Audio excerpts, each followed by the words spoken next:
What if the reason humans cannot remember past lives was never hidden in a secret temple, but in the oldest stories humanity ever wrote down? Not in the way modern people usually imagine it, not as a clear doctrine of reincarnation, not as a tablet that says, "You lived another life and forgot it." Ancient Sumerian texts do not give us that kind of simple answer. They speak in a more unsettling language. They speak of clay, breath, gods, decrees, names, dreams, death, and a forgotten beginning that human beings seem unable to reach. In the Sumerian imagination, memory was not merely something inside the mind.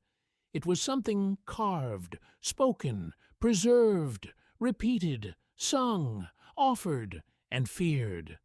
A king was remembered through inscriptions. A dead person was remembered through ritual.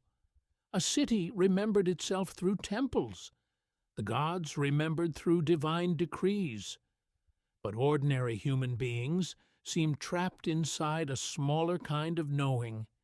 They lived, labored, suffered, prayed, died, and faded into a shadowy world where identity itself became fragile.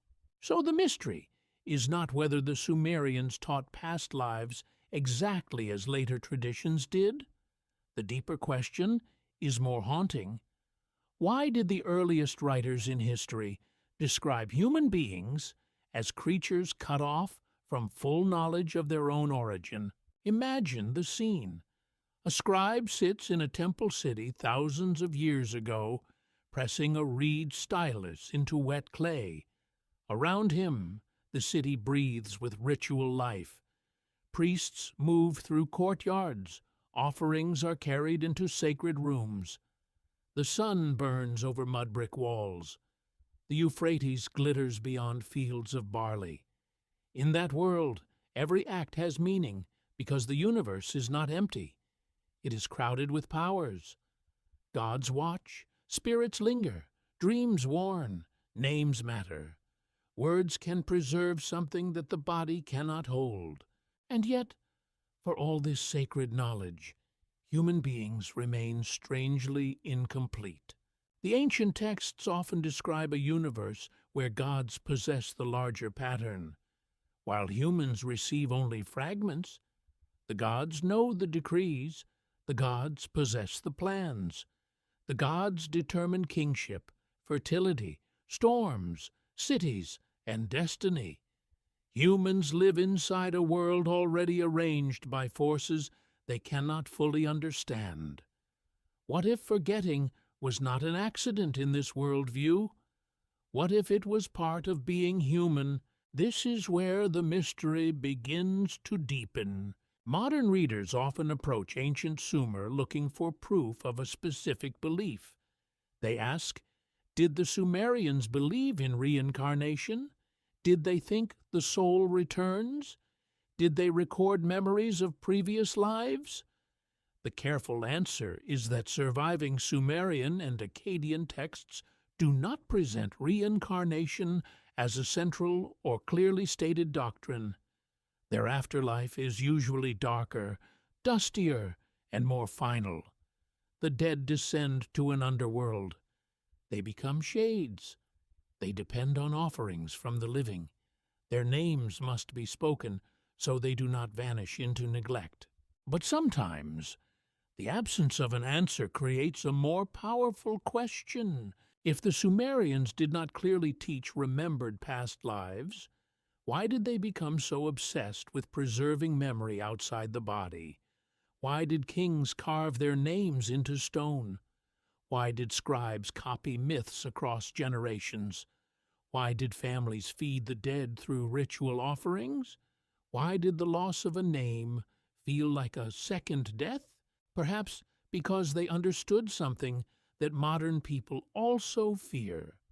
The self is fragile. Memory can disappear. A life can vanish unless something greater than the mind carries it forward.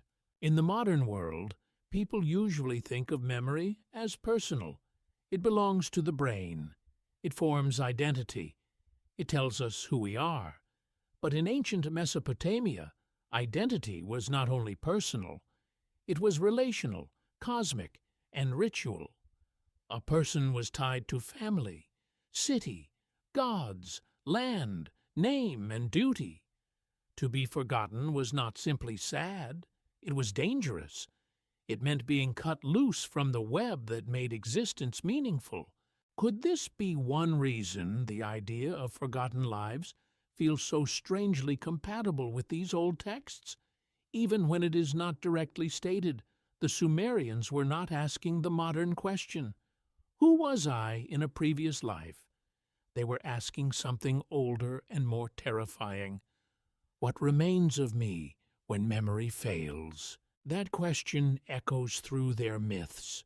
In stories of creation, human beings are shaped from earthly material and animated for a purpose they did not choose. In tales of divine order, the great powers of civilization are held and distributed by gods. In underworld myths, identity is stripped, reduced, weakened. In royal inscriptions, rulers fight against oblivion by making their names endure. In lamentations, entire cities cry out as if a destroyed civilization were a living mind losing itself. The world of Sumer is filled with memory, but very little of it seems to belong securely to the individual. That is the first key to the mystery. What ancient texts describe is a human condition marked by limitation. Humans do not possess the full knowledge of the gods. They do not control their origin. They do not escape death through ordinary means. They do not carry perfect memory across the boundaries of existence. Their lives are brief, their understanding partial, and their destiny dependent on powers beyond them. What archaeologists know is more grounded. They have uncovered tablets, temples, graves, administrative records, myths, hymns, and royal inscriptions from the cities of ancient Mesopotamia. These artifacts show a civilization deeply concerned with continuity, ritual order, divine authority, and the preservation of names. What historians generally believe is that Sumerian religious thought was not a single fixed system. It changed across time, cities, languages, and scribal traditions. Myths were copied, adapted, and reinterpreted. The same divine figures could appear differently, depending on the period and place. What modern interpretation suggests is more varied. Some see psychological symbolism in the myths.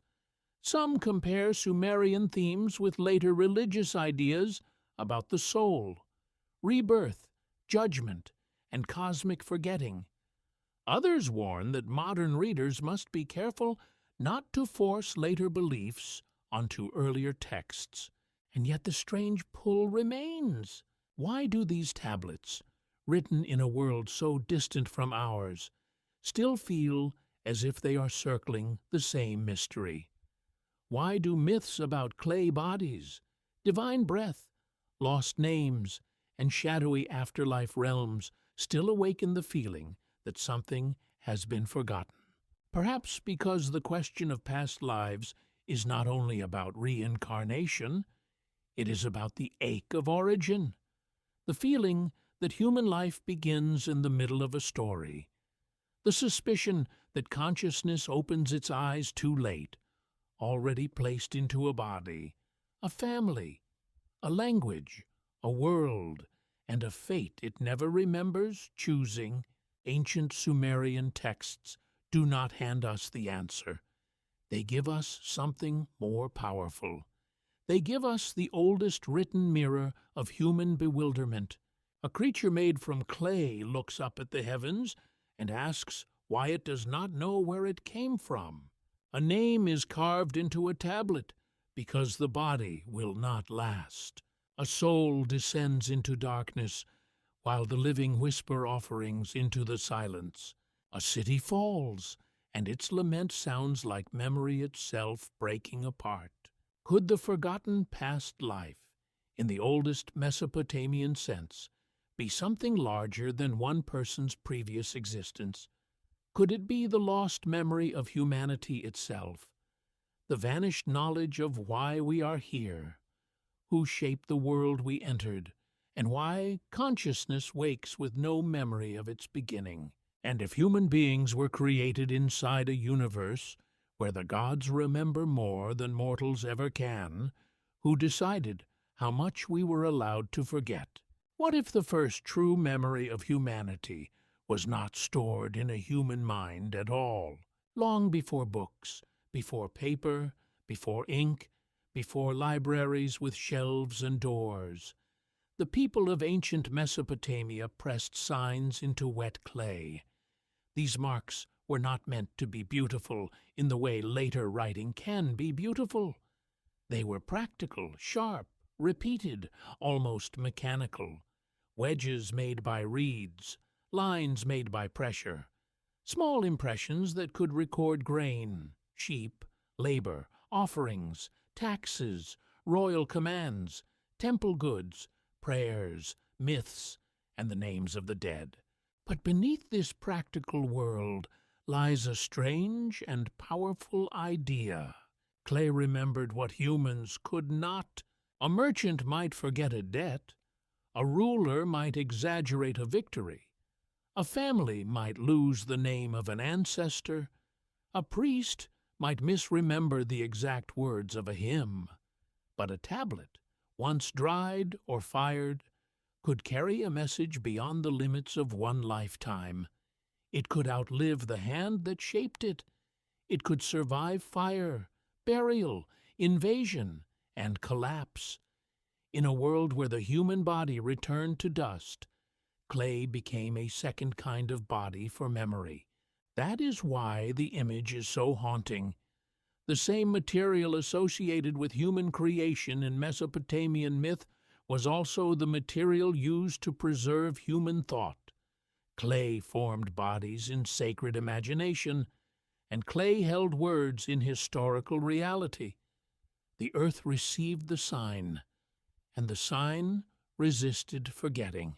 What kind of civilization begins by teaching memory to mud? The earliest writing in southern Mesopotamia developed during the late 4th millennium BCE, especially in the city of Uruk. At first, much of it was administrative. It tracked goods, workers, animals, fields, and temple economies. These were not mystical texts in the modern sense. They were records of an increasingly complex society trying to manage abundance, labor, hierarchy, and obligation. Yet this is where the mystery becomes more subtle. The first writing was not created primarily to record personal feelings. It did not begin as autobiography. It did not begin with someone saying, "This is who I am." It began with systems, counting, ownership, distribution, duty. The earliest clay tablets remembered people as workers, officials, recipients, providers, and names inside institutions. Is this not strange? The written memory of humanity begins not with the inner self, but with the organized world surrounding the self. A person appears in the early records because grain must be counted, labor must be assigned, offerings must be delivered, and temple property must be tracked. The clay preserves roles before personalities, functions before confessions, duties before dreams. The individual enters written history through obligation. Could this have shaped the ancient understanding of human identity? In Sumerian cities, temples were not merely places of worship. They were economic centers, political centers, storehouses, ritual spaces, and symbolic meeting points between heaven and earth. A temple household could hold land, animals, workers, tools, and offerings. Its records mattered because order mattered. Without records, the sacred economy could dissolve into confusion. Picture a room inside a temple complex. Baskets of tablets are arranged by purpose. Some are still damp, some are hardened. A scribe bends over a lump of clay, not to reveal a cosmic secret, but to record barley. At first glance, nothing could seem less mysterious, but look closer. That tablet is part of a revolution. It says the world has become too complex for living memory alone. Human memory is no longer enough. Once a society reaches that point, something changes. Trust moves from the spoken word to the inscribed sign. Authority becomes portable. The past becomes searchable. A command can travel. A debt can survive denial. A king can speak to generations he will never meet. A myth can be copied long after the original singer is gone. And then a deeper question appears. When memory leaves the body and enters an object, does identity also begin to change? In ancient Mesopotamia, scribes held unusual power because they handled this new form of remembrance. They were not simply writers in the modern sense. They were trained specialists who learned signs, languages, lists, formulas, hymns, myths, omens, and royal traditions. Scribal education was demanding. Students copied lexical lists, proverbs, model contracts, and literary compositions. They learned the ordered categories through which civilization understood itself. A scribe did not merely write memory, he learned how memory was arranged. This matters because the ancient world did not preserve everything equally. What survived was selected. What was copied remained alive. What was ignored disappeared. A myth known in one city might fade in another. A ritual might be remembered because priests repeated it. A king might be remembered because he ordered inscriptions. A poor laborer might vanish, except for a single mark in an account tablet. Why does one life become history while another becomes silence? This question touches the heart of the mystery of forgotten lives. Modern people often imagine a lost previous existence as a complete story hidden somewhere inside the soul. But the oldest written culture shows another possibility. Lives disappear when no system preserves them. Memory is not automatic. It requires a vessel. For the Mesopotamians, vessels of memory could be clay tablets, names spoken by descendants, statues placed in temples, offerings given to the dead, songs performed for gods, and inscriptions buried in foundations. To remember was to maintain a bond. To forget was to sever it. The tablet itself becomes almost symbolic of the human condition. Wet clay can be shaped, just as the human body can be shaped. A sign can be impressed, just as experience impresses itself upon the mind. But clay can harden and preserve its marks, while human memory remains soft, unstable, vulnerable to time. What if the ancient fear was not that humans had no past lives, but that they had no reliable way to carry their past across the thresholds of existence? The dead could not easily speak. Ancestors depended on the living. Cities depended on scribes. Gods were approached through ritual words carefully preserved. Everything meaningful had to be repeated, copied, named, and offered.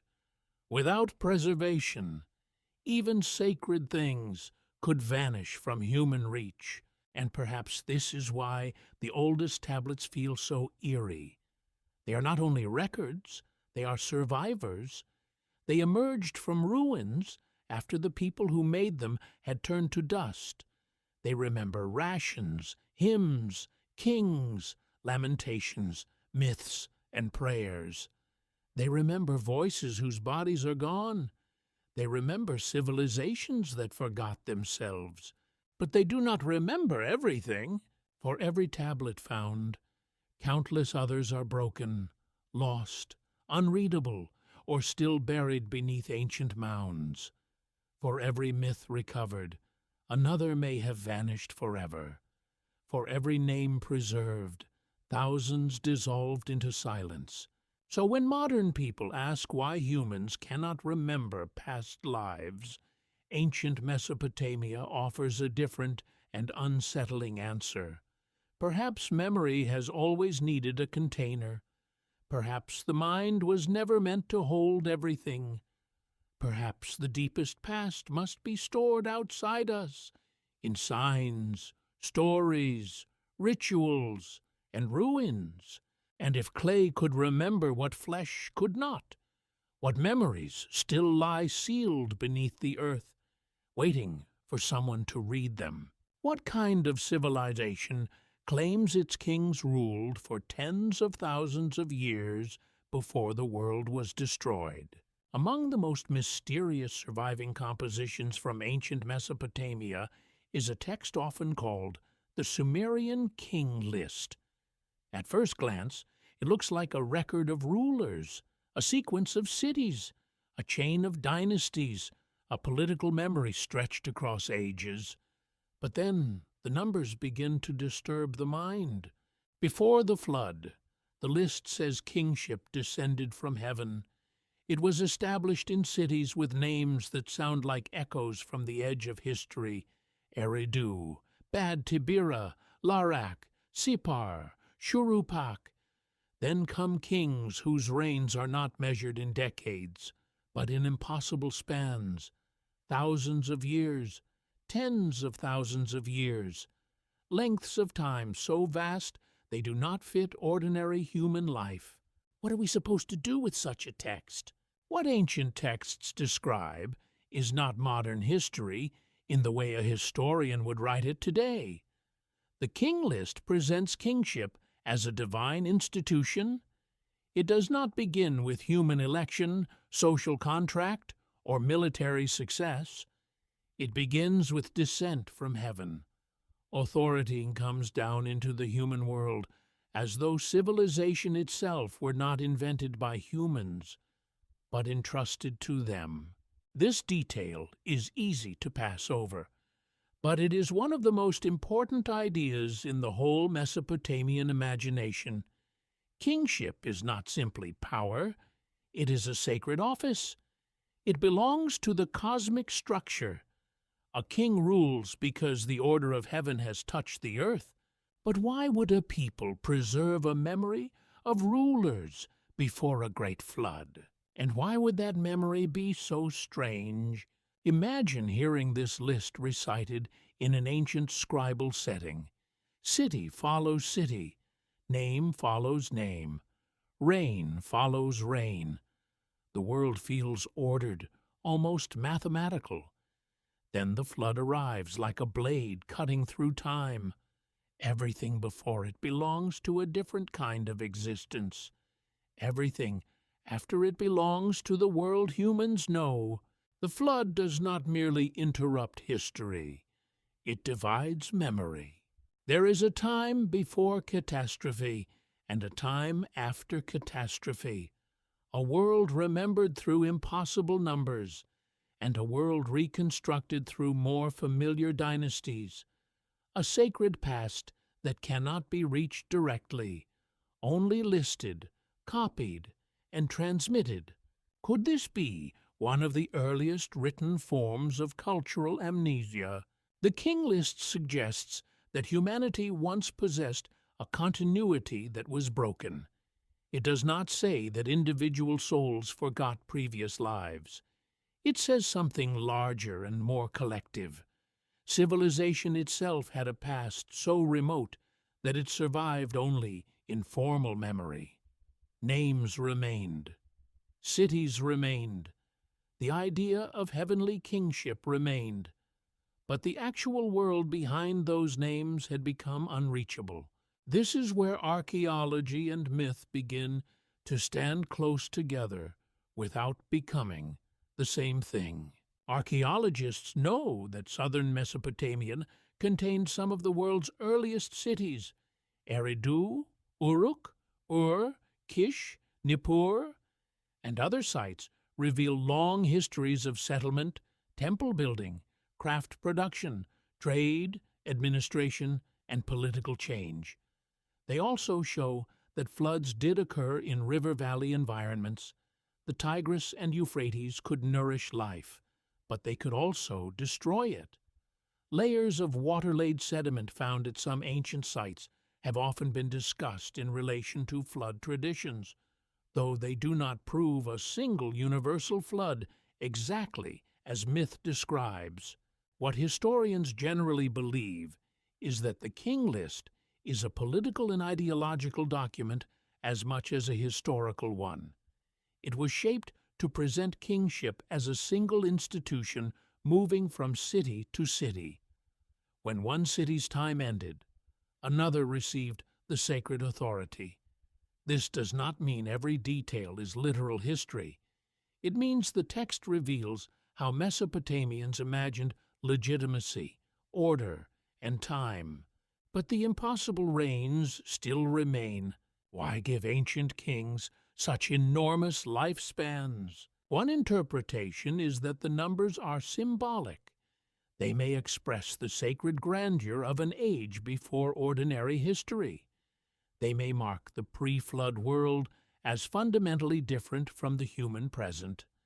They may suggest that the first rulers belonged to a time when heaven and earth stood closer together, when divine order was less distant, when human life was not yet reduced to its later limits. Another possibility is political.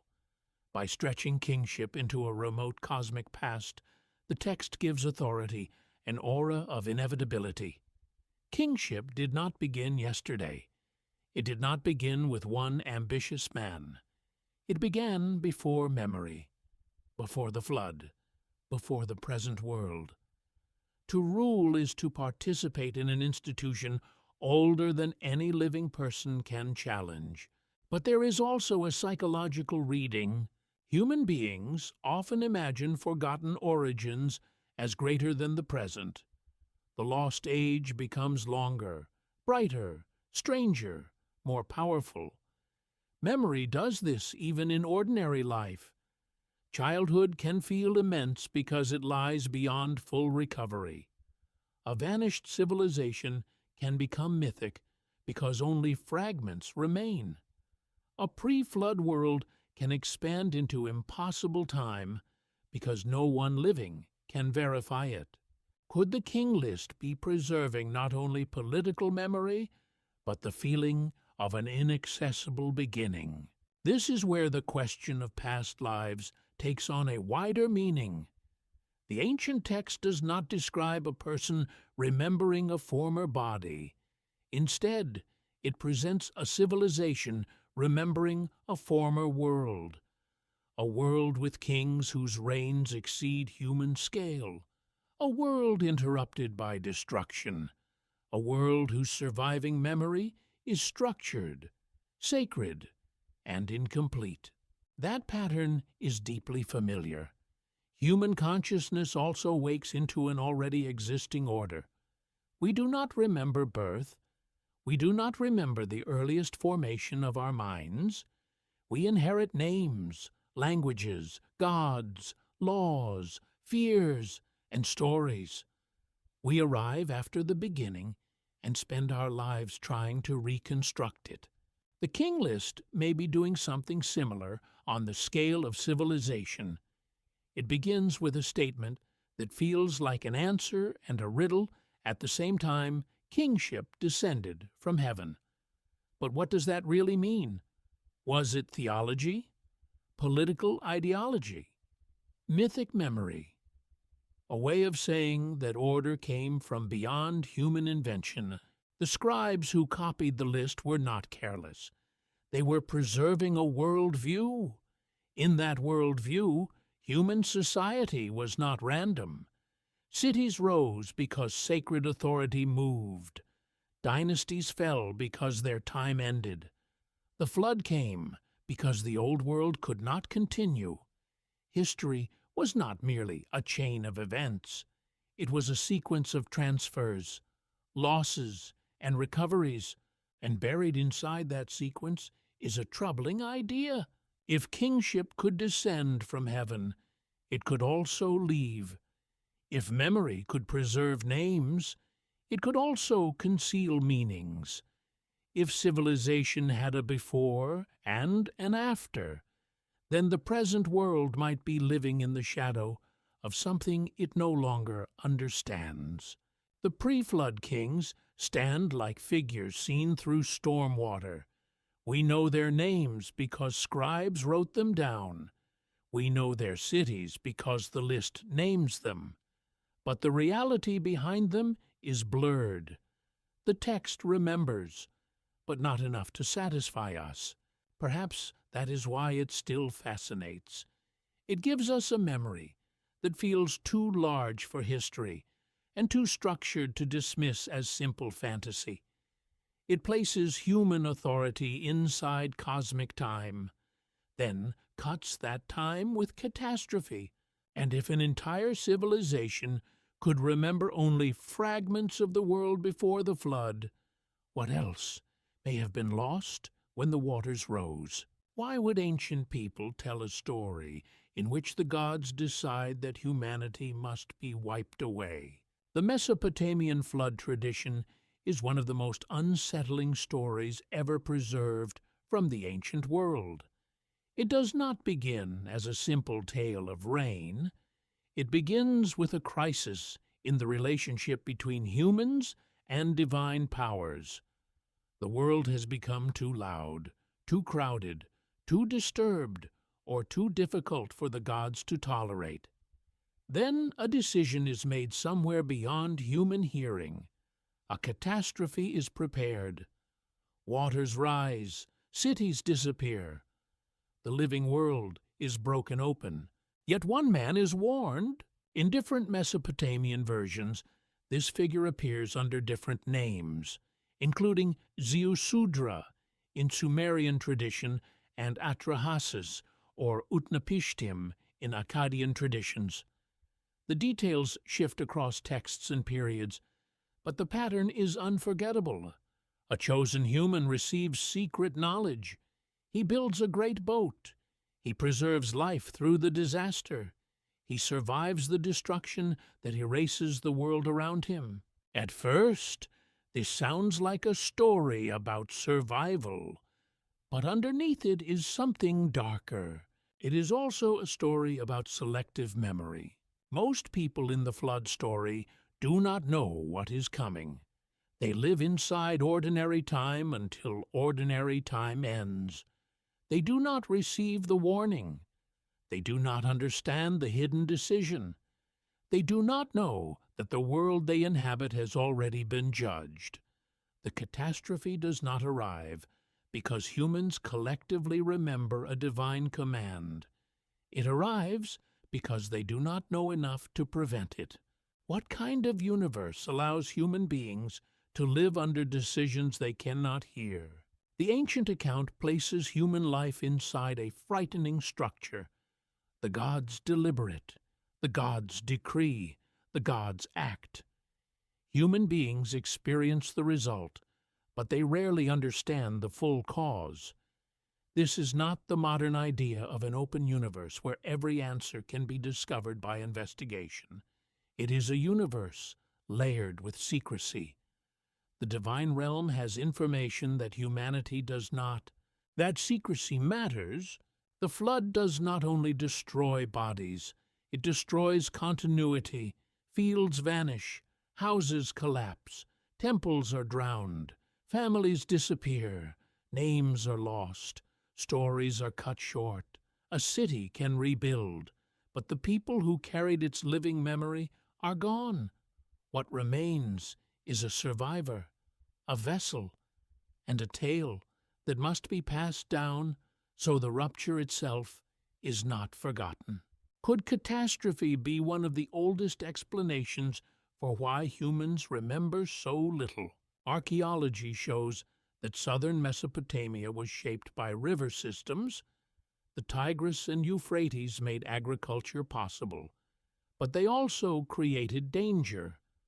Flooding was not an abstraction. It was part of life in the alluvial plain. A sudden flood could devastate settlements, destroy crops, shift river channels, and leave behind layers of silt.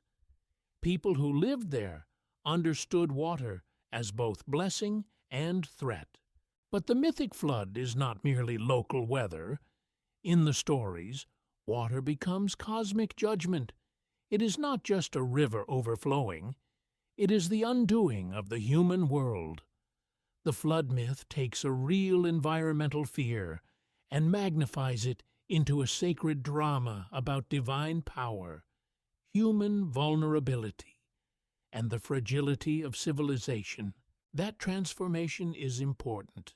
A natural disaster destroys what people own.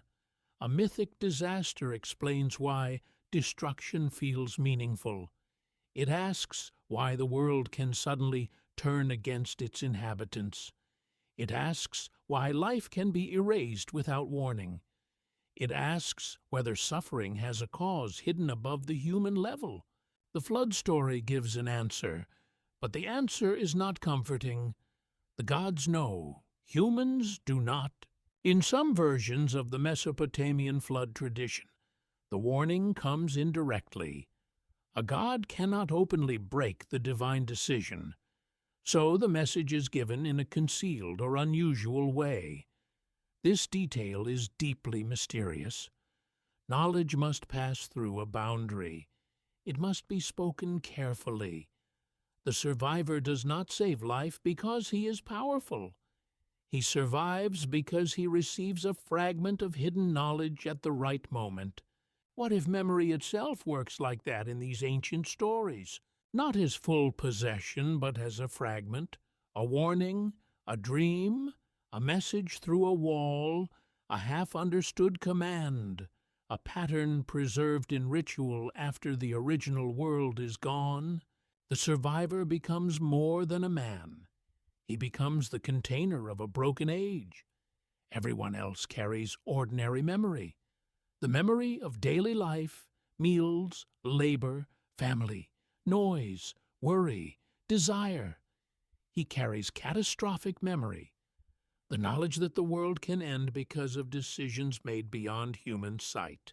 This is where the flood tradition touches the mystery of forgotten lives in a powerful way. It does not say that a soul dies and returns with its memory sealed away. It suggests something just as disturbing. Human history itself may be built on ruptures so immense that later generations inherit the consequences without remembering the experience. A child born after the flood would inherit a changed world. New rules, new fears, new rituals, new stories about divine anger. But that child wouldn't remember the drowning. The event would live outside the body, preserved in narrative. The trauma would become tradition. Is this how a civilization remembers what no individual can personally recall? Modern psychology offers a careful comparison, not as proof, but as interpretation.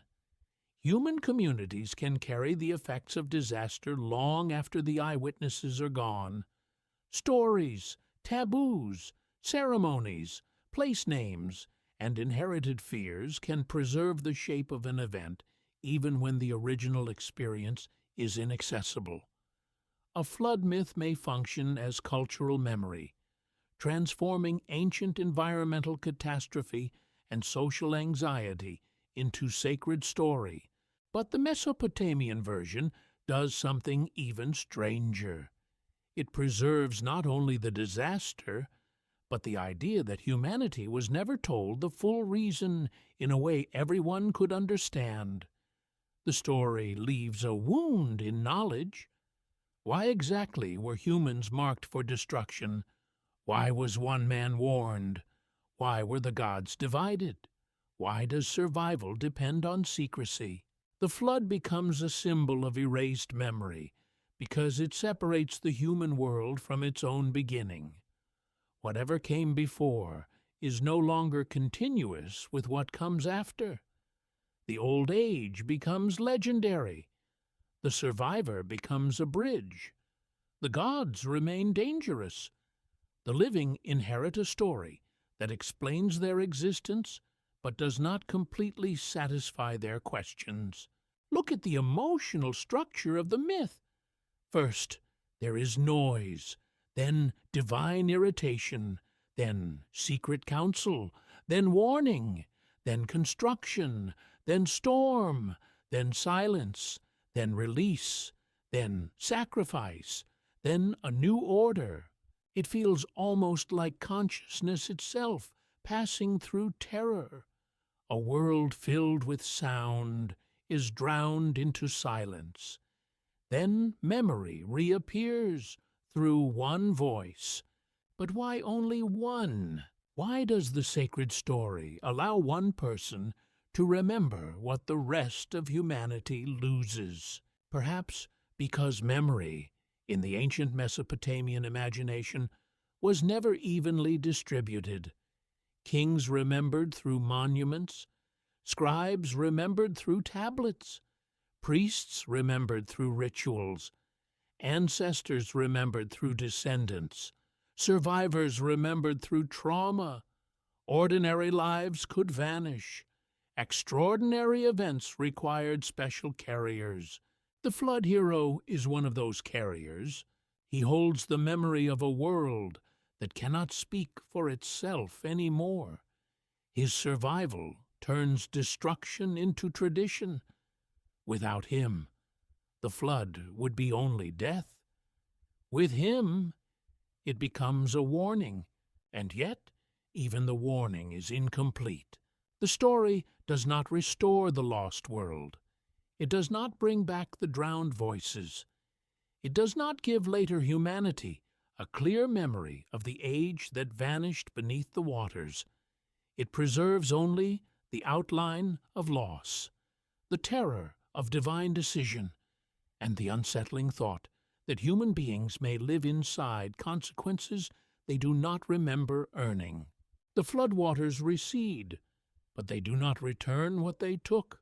Cities may rise again, temples may be rebuilt, names may be written, rituals may continue, but somewhere beneath the new world lies the drowned one, unreachable except through fragments of myth and the stubborn memory of clay.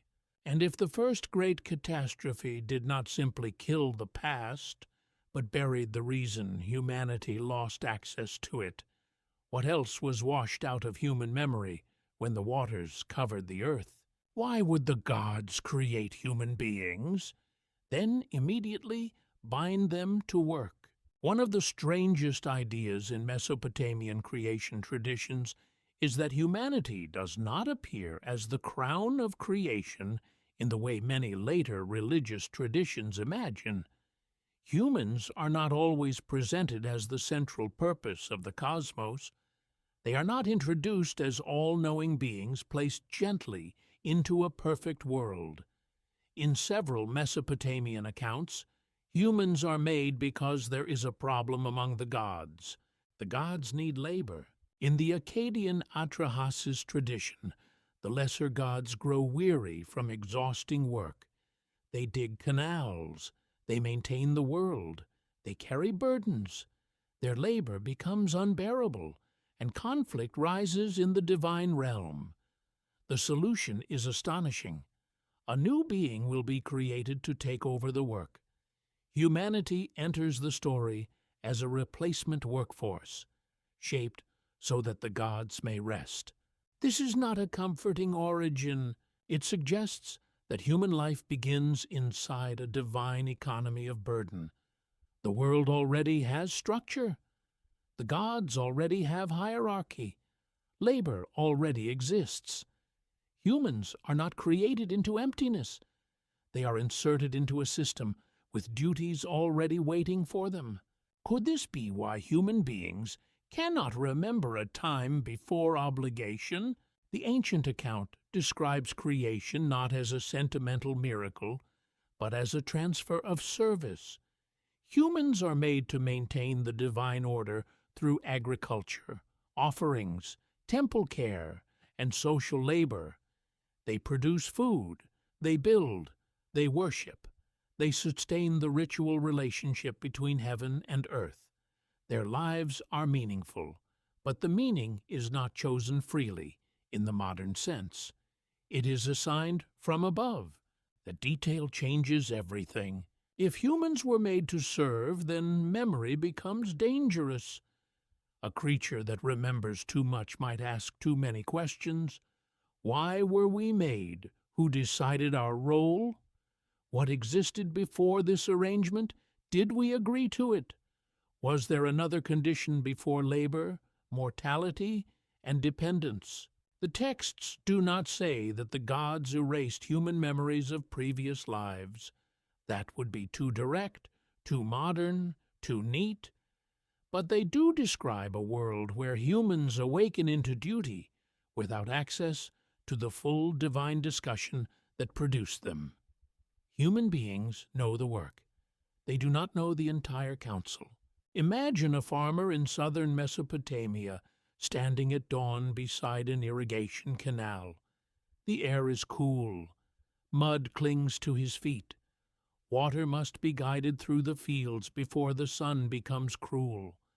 Barley depends on the canal. The canal depends on labor. Labor depends on bodies. Bodies depend on food. Food depends on land, granted by forces beyond human control. In such a world, the myth of creation is not abstract theology. It explains the ache in the back, the endless maintenance of ditches, the offerings carried to temples, the feeling that human life is tied to an order older than personal desire. Why do we work? Because the gods once worked, and then we were made. This idea is both simple and terrifying. What archaeologists know is that early Mesopotamian civilization depended on organized labor. Irrigation agriculture required coordination. Temples and palaces managed resources. Cities needed builders, farmers, brewers, herders, scribes, craftsmen, and transport workers. The landscape itself demanded constant maintenance. Canals could silt up. Fields could become salty. Floods could destroy. Drought could threaten. Civilization was not a gift that maintained itself. It had to be continuously repaired. The myth reflects that reality in cosmic form.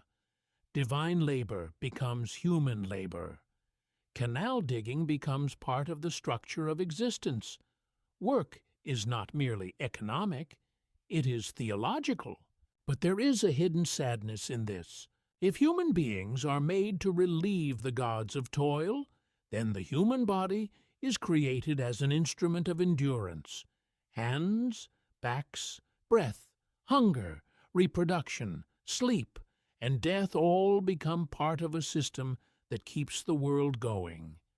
The individual may dream of freedom, but the fields still need water. The temple still needs offerings. The dead still need remembrance. The gods still expect order. Could the inability to remember past lives be connected, symbolically, to this burden of assigned identity? A person wakes into one life with a name, a family, a rank, a language, and a duty. That person does not remember choosing the body, does not remember agreeing to the field, does not remember signing a cosmic contract. Life simply begins, and obligation is already there. In modern terms, this feels psychological. We all arrive in a world already organized. We inherit history without remembering its beginning. We inherit social roles without witnessing their creation. We inherit labor systems, religious systems, family systems, and political systems By the time we become conscious enough to ask questions, we are already inside the machinery. The ancient myth gives that feeling a sacred image. The gods were tired, and humans were made. Yet the story is not only about oppression, it is also about connection. Human labor feeds the gods through offerings, but divine favor also sustains the human world. Temples are points of exchange. Rituals keep relationships alive. Agriculture becomes sacred because food links earth, humans, and gods. Work can be burden, but it can also be participation in cosmic order. This tension is what makes the myth so powerful. It does not give a single emotional answer.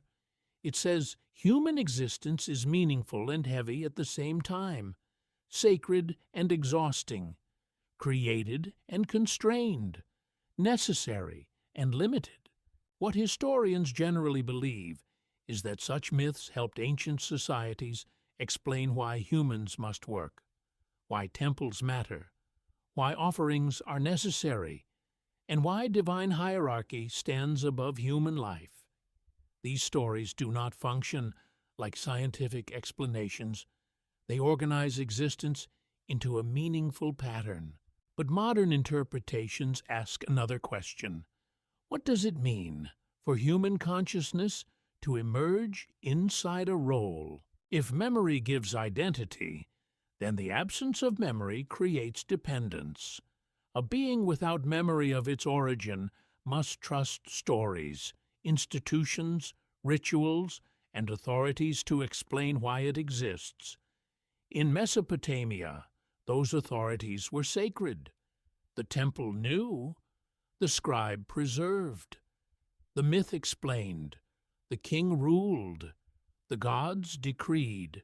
A human being stood beneath all of it, looking upward. This is where the creation story becomes a mystery of memory. The gods discuss the problem. The gods decide the solution. The gods shape the human. The human receives life, but not equal knowledge. Humanity inherits the consequence, not the full conversation. Why were we made this way? The myth answers to bear the work. But the soul wants to ask another question. What were we before the work began? The texts do not tell us. They do not open that door completely. Instead, they place humanity at the moment of formation, already tied to need, labor, and divine expectation. The first human does not awaken with a diary of previous existence. The first human awakens into function. Perhaps that is the deepest unease behind the story. Human beings may not remember past lives because, in this ancient imagination, the purpose of human life was not to remember a private spiritual journey. It was to maintain a world whose reasons belonged first to the gods. And if humanity was created to carry a burden that began before human memory, who remembers the moment when that burden was first placed upon us? What does it mean to be made from clay, but carry something that is not clay? In Mesopotamian creation traditions, the human body is never a simple object. It is earth-shaped into form, but it is also animated by powers beyond the earth. It belongs to the ground, and yet reaches toward the divine. It eats, sweats, sleeps, bleeds, fears, loves, ages, and dies. But it can also dream of gods, speak ritual words, remember ancestors, build temples, carve signs, and ask why it exists. This tension is one of the oldest mysteries in human thought. The body is visible, the life inside it is not. Ancient Mesopotamian texts do not describe the soul in exactly the same way later Greek, Christian, Hindu, Buddhist, or modern spiritual systems do. Their language is different. Their categories are different. Their world is filled with breath, ghosts, divine influence, names, shadows, and life force, but not always with a neat separation between body and immortal personal soul as many people imagine today. That matters because when modern people ask why humans cannot remember past lives, they often assume there is a stable soul moving from body to body, carrying memories somewhere beneath ordinary awareness. But in the older Mesopotamian imagination, the question becomes more complicated.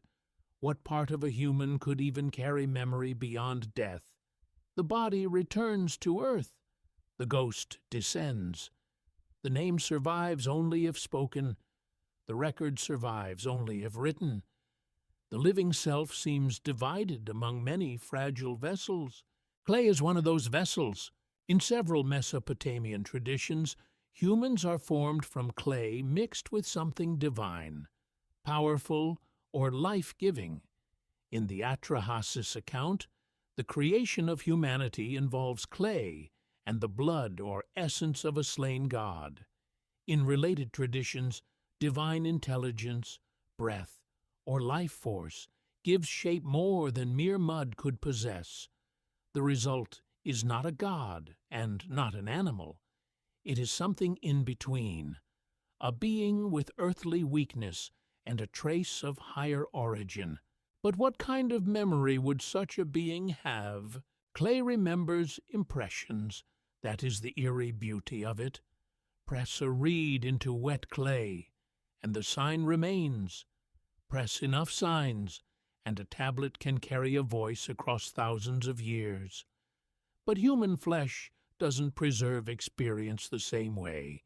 Bodies carry scars, habits, reflexes, fears, and inherited traits. But ordinary conscious memory fades. The clay tablet may remember a king's name longer than the king's own descendants do. So the ancient symbol turns back on itself. If humans are clay, why are we so forgetful? Why does the tablet endure while the living mind dissolves? Perhaps because human clay was never hardened? A tablet is shaped and left to dry. Its signs become fixed. But a living person remains changeable. Experience rewrites the self. Childhood disappears into dreamlike fragments.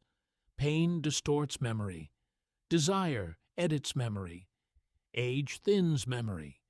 Death scatters memory beyond reach. The living body is not a library. It is a flame moving through clay. The ancient myths do not state this philosophical idea directly, but they invite it through imagery. The human being is a mixture, and mixtures are unstable. Earth pulls downward. Divine essence reaches upward. The body wants food and rest. The mind wants meaning. The ghost may survive death, but not in the full shining clarity people might wish for. Identity continues only dimly, unless supported by ritual remembrance. This creates a haunting possibility. Human forgetfulness may not be a punishment in these traditions. It may be the natural condition of a being made from incompatible materials. What ancient texts describe is a creature assembled from the low and the high.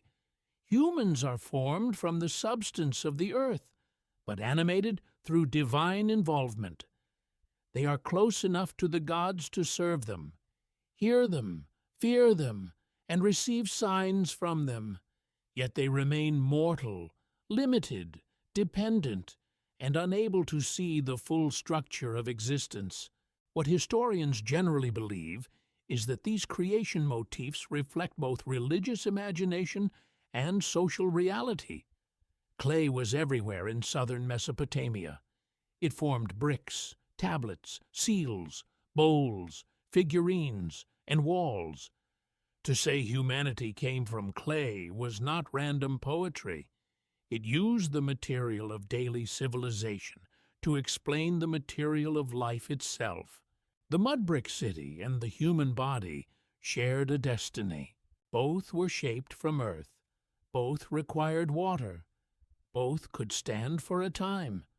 Both could crack, collapse, and return to dust. A city might seem permanent when its walls rose high under the sun, but centuries later it could become a mound beneath sand. A body might seem complete in youth, but age would reveal its fragility. The same earth that made form also waited to reclaim it. But the divine element complicates the image. If humans were only clay, there would be no mystery. Clay does not ask questions. Clay does not perform rituals. Clay does not fear oblivion. Clay does not dream of stars or gods. Something in the human being refuses to be merely earth.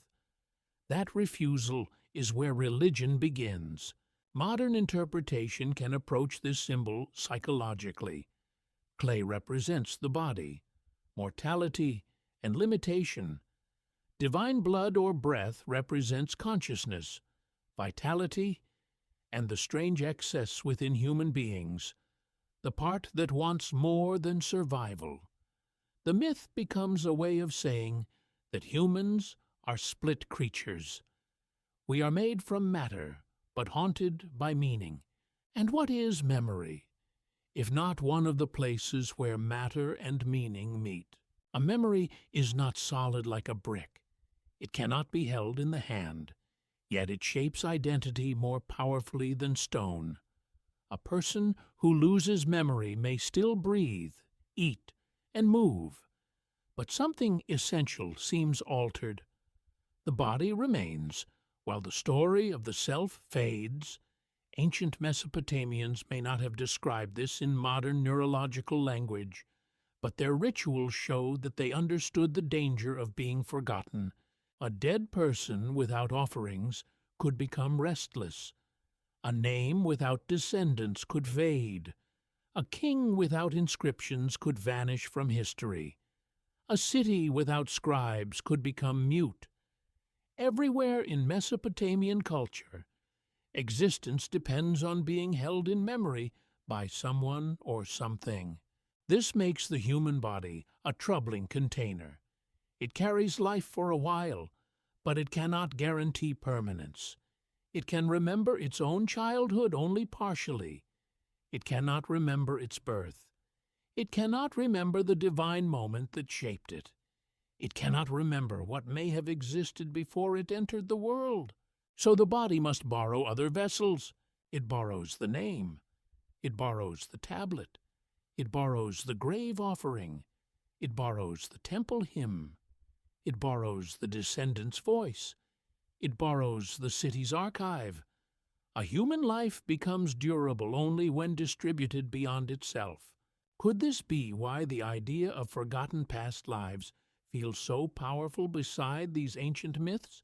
Not because the texts directly teach that every soul returns in a new body, but because they show the human self as something unable to contain its own full truth. Origin lies beyond conscious memory. Death lies beyond ordinary speech.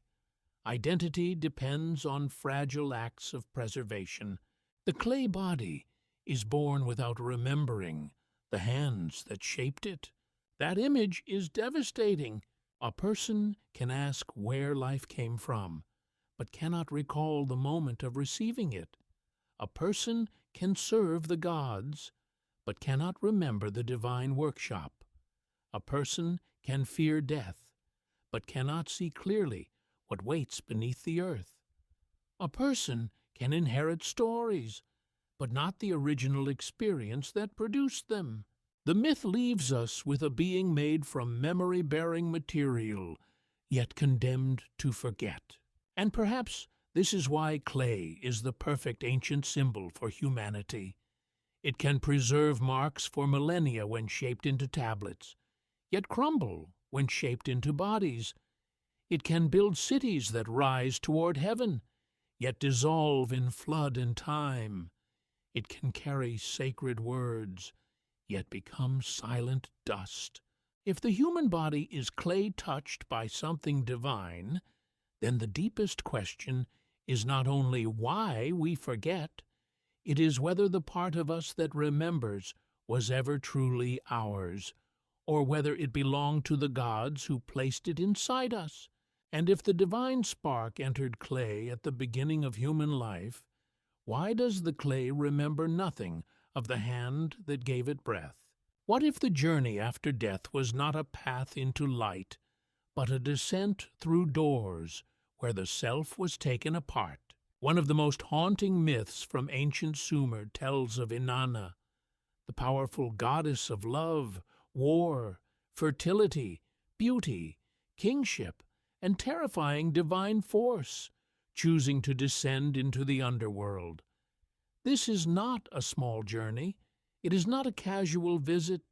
It is a movement from the bright world of temples, desire, and royal power into the realm beneath existence, where the dead dwell, and ordinary authority loses meaning. Inanna is not human. She is divine. She possesses status, beauty, sacred powers, and cosmic importance. Yet even she cannot enter the underworld unchanged. That is the mystery at the heart of the story.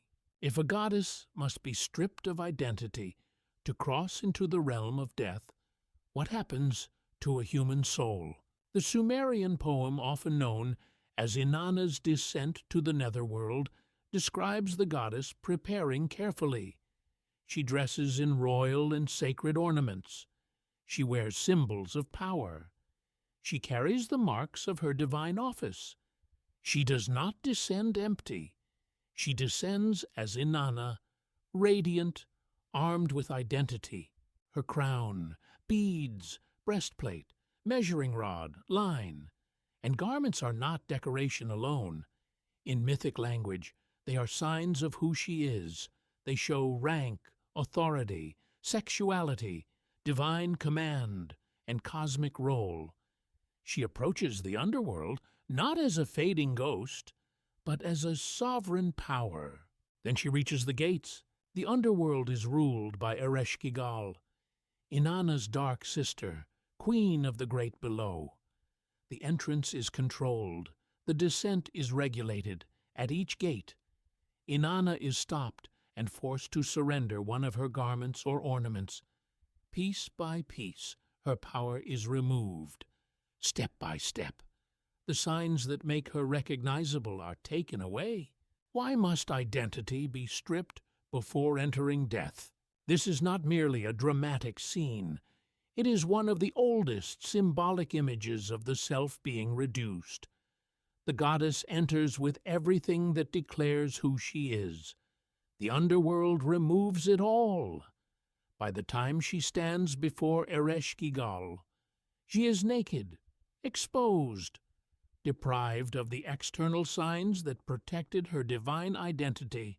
The ancient account describes her being judged, struck down, and turned into a corpse or lifeless body. She is hung in the underworld, powerless. The goddess of vitality becomes an image of death. This reversal is shocking. Inanna is associated with desire, growth, conflict, kingship, and the overwhelming force of life. Yet in the underworld, even she cannot simply command reality.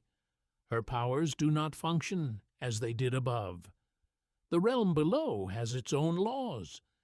The goddess who could move kings and cities must submit to a place where every identity is diminished. Could this be an ancient answer to why humans cannot carry memory beyond death? Not because memory is erased by a single divine command, but because the passage itself strips the self of what it uses to remember. Names, roles, clothes, rank, beauty, possessions, relationships, body, and voice all belong to the upper world. At the gates below, these layers fall away. A human being may think, "I am my name," but what happens when no one speaks it? A king may think, "I am my throne," but what happens where no throne matters? A lover may think, I am desired. But what happens where flesh is dust? A priest may think, I know the sacred words. But what happens where speech becomes shadow? The myth of Inanna is not a doctrine of reincarnation. It does not say that souls return to new bodies after passing through 7 gates. But it does offer an unforgettable image of transformation through loss. To cross into death is to be unmade. What historians see in this myth is a rich religious composition connected to Sumerian ideas of death, divine hierarchy, fertility, power, and ritual exchange. It may also reflect the seasonal rhythms of descent and return, though scholars differ on how far that interpretation should be taken. The story survived because it spoke to many layers of ancient experience, political authority, divine danger, mourning, sexuality, vulnerability, and the terrifying order of the underworld. But for the mystery of memory, one detail matters most.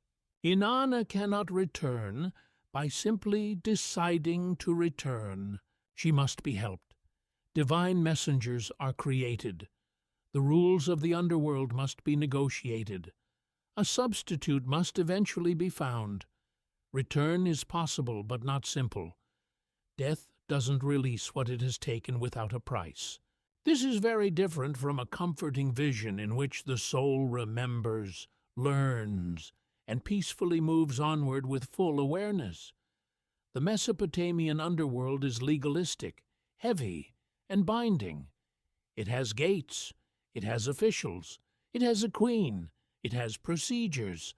Passage through it is not guided by personal freedom alone. The self is not sovereign there.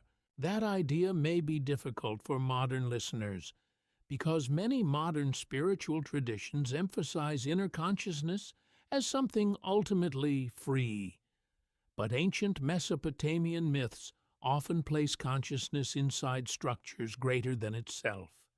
Gods, decrees, rituals, cosmic offices, and underworld laws shape what a being can know and do.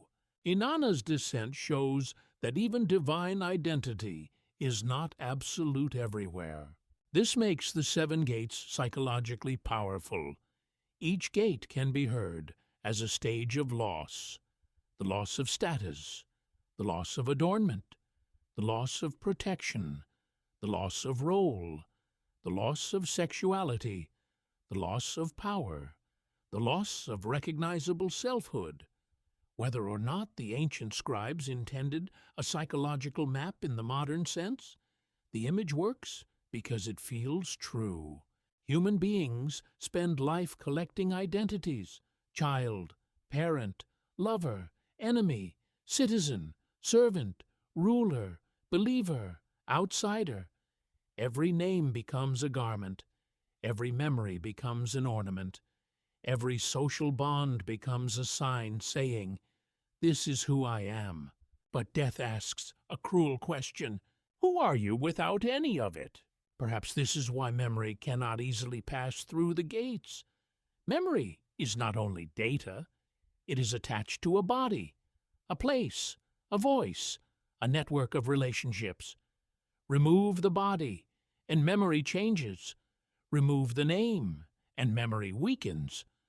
Remove the world in which the memory made sense, and the self becomes difficult to recognize.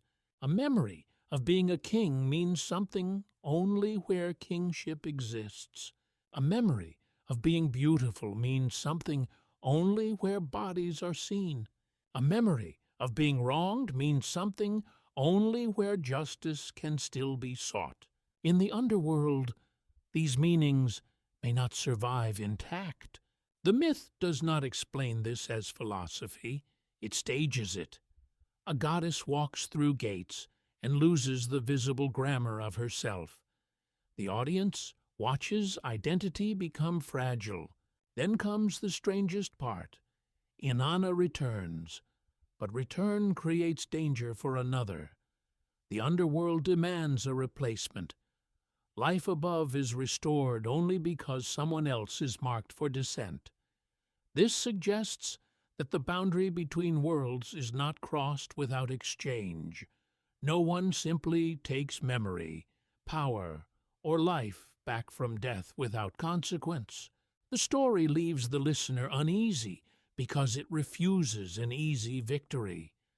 The goddess comes back, but death is not defeated. The underworld keeps its claim. The gates still stand. Ereshkigal still rules below. The order of loss remains intact. So what does this mean for the forgotten past life? In a Mesopotamian frame, perhaps the question is not, why do we not remember who we were? Perhaps it is, what part of who we were could survive the gates if identity is stripped layer by layer? Then memory may be one of the garments left behind. The dead do not carry the upper world untouched.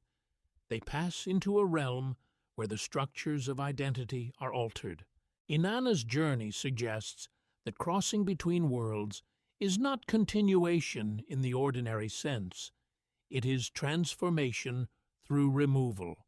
The human longing to remember past lives may be a longing to pass through the gates without losing anything, to keep the name, the face, the loves, the wounds, the lessons, the proof.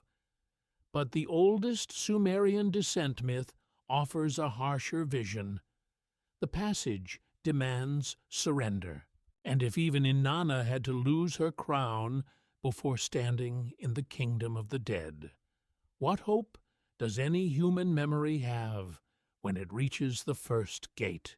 What kind of afterlife gives no promise of shining return, no clear rebirth, and no escape from the darkness beneath the earth? Ancient Mesopotamian descriptions of the underworld are among the most sobering visions of death in human history. They do not usually present death as a doorway into paradise. They do not describe the dead ascending into heavenly bliss. They do not offer a simple path where the soul learns lessons and returns to another body with hidden memory. Instead, the dead go down into the great below. In Sumerian and Akkadian traditions, the netherworld is often imagined as a shadowy realm beneath the surface of life. It is a place of dust, darkness, silence, and reduced existence. The dead are not gone in the sense of complete nothingness, but they are not fully alive either. They become shades, ghosts, diminished beings who depend on the living more than most modern people expect. This is where the ancient idea becomes especially chilling. Death does not erase existence entirely. It weakens it. A person does not simply vanish, but the person does not continue in full strength. The dead remain, yet they remain in a condition that makes memory unstable, identity dependent, and dignity fragile. They need offerings. They need descendants. They need names spoken in the world above. Without these, the dead may hunger, thirst, suffer neglect, or become restless. Imagine a burial beneath the floor of a house or in a cemetery near the city. The body is placed with care. Vessels may be included. Food or drink may be offered. Family members know that the relationship has not ended completely. The dead person has crossed a boundary, but the living still have duties. The grave is not only a place of disposal, it is a point of contact. Why would the dead need the living if the soul were fully free? This question opens the heart of Mesopotamian afterlife belief. The dead are not imagined as independent travelers moving through many births. They are tied to family, ritual, grave, name, and offerings. Their condition after death can be improved or worsened by what happens among the living. A well-remembered ancestor is not the same as an abandoned ghost. This changes the meaning of memory. In many modern spiritual ideas, memory belongs to the soul. It may be hidden, blocked, recovered, or awakened, but it is imagined as internal. In the Mesopotamian world, memory often appears as relational. The dead survive in part because others remember them. A person's existence continues through the care of descendants, through rituals, through names, through offerings poured into the earth. What if the dead do not remember themselves strongly enough unless the living help them remain someone? That is not a claim the texts state in modern psychological language, but it follows the emotional logic of the tradition. To lose descendants is dangerous. To lose offerings is dangerous. To lose one's name is dangerous. Oblivion is not only a mental event, it is social, ritual, and cosmic. The underworld is sometimes called the land of no return. That phrase alone carries enormous weight. It tells the listener not to expect easy movement. Once the dead descend, the ordinary path leads one way. The world below is not a waiting room for the next life. It is a domain with its own order, its own rulers, its own permanence. This is one major reason we must be careful with the subject of past lives. Surviving Mesopotamian evidence does not support the idea that ancient Sumerian religion centered on reincarnation in the way later Indian, Greek, philosophical, or esoteric traditions sometimes do. The dead are generally not described as returning again and again in new bodies. They dwell below as the dead. Yet this absence makes the mystery sharper. If there is no ordinary rebirth, why is memory after death still so important? Because in Mesopotamia, to be dead and forgotten was worse than simply being dead. A remembered dead person still belonged to a network. An unremembered dead person was exposed to neglect, hunger, and spiritual loneliness. Memory was nourishment. Memory was status. Memory was protection. The living did not merely grieve, they maintained the dead. This is a very different world from modern individualism. Today, many people hope that their consciousness will continue by itself. They imagine the self as a private flame that survives the body. But Mesopotamian tradition often treats the person as embedded.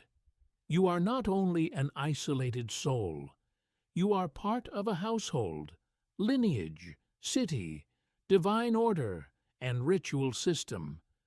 When you die, those connections still matter. A king with sons, inscriptions, offerings, and a cult of remembrance has a different afterlife presence than a nameless person without descendants. This does not mean the poor had no afterlife. It means the ancient imagination saw remembrance as unevenly distributed. Some dead were supported, others faded. Could this be the oldest terror behind forgotten lives? Not that we once lived and cannot access the memory, but that countless lives were never preserved strongly enough to be remembered by anyone. Think of the thousands of people who built canals, carried bricks, brewed beer, harvested barley, shaped pottery, sang laments, nursed children, buried parents, feared storms, and prayed in temple courtyards. Their bodies returned to earth. Their names were rarely carved for eternity. Their memories did not become literature. A few may survive as signs on administrative tablets. Many vanished completely. If past lives existed in any spiritual sense, where would their memories be held in such a worldview? Not safely in an indestructible personal archive, but scattered among graves, offerings, names, and the fragile loyalty of descendants. The underworld reveals a civilization deeply aware that identity can thin out. The dead eat dust in some descriptions. They dwell in darkness. They live in a house from which no one who enters comes out by ordinary means. These are not images of spiritual expansion. They are images of reduction. The dead have crossed into a condition where earthly fullness is gone, and yet they are not meaningless. They remain connected to the living through obligation. This is the emotional brilliance of the tradition. It does not promise that death is beautiful. It insists that the dead still matter. They may be diminished, but they are not disposable. They may be hidden, but they are not outside responsibility. A family pouring water for the dead is doing more than honoring memory. They are sustaining a relationship across the boundary between worlds. The offering says, "You are still connected to us." The spoken name says, "You have not fully disappeared." The ritual says, "The land of no return has not taken everything." But what happens when the last person who knows the name dies? That question must have haunted ancient households. It still haunts modern humanity. We live surrounded by the forgotten dead. Entire generations have no voice. Most human lives left no inscription. Most faces have no image. Most names have dissolved into the earth. The underworld is not only a mythic place, it is also the accumulated silence of everyone history failed to carry forward. This gives the Mesopotamian afterlife its terrible honesty.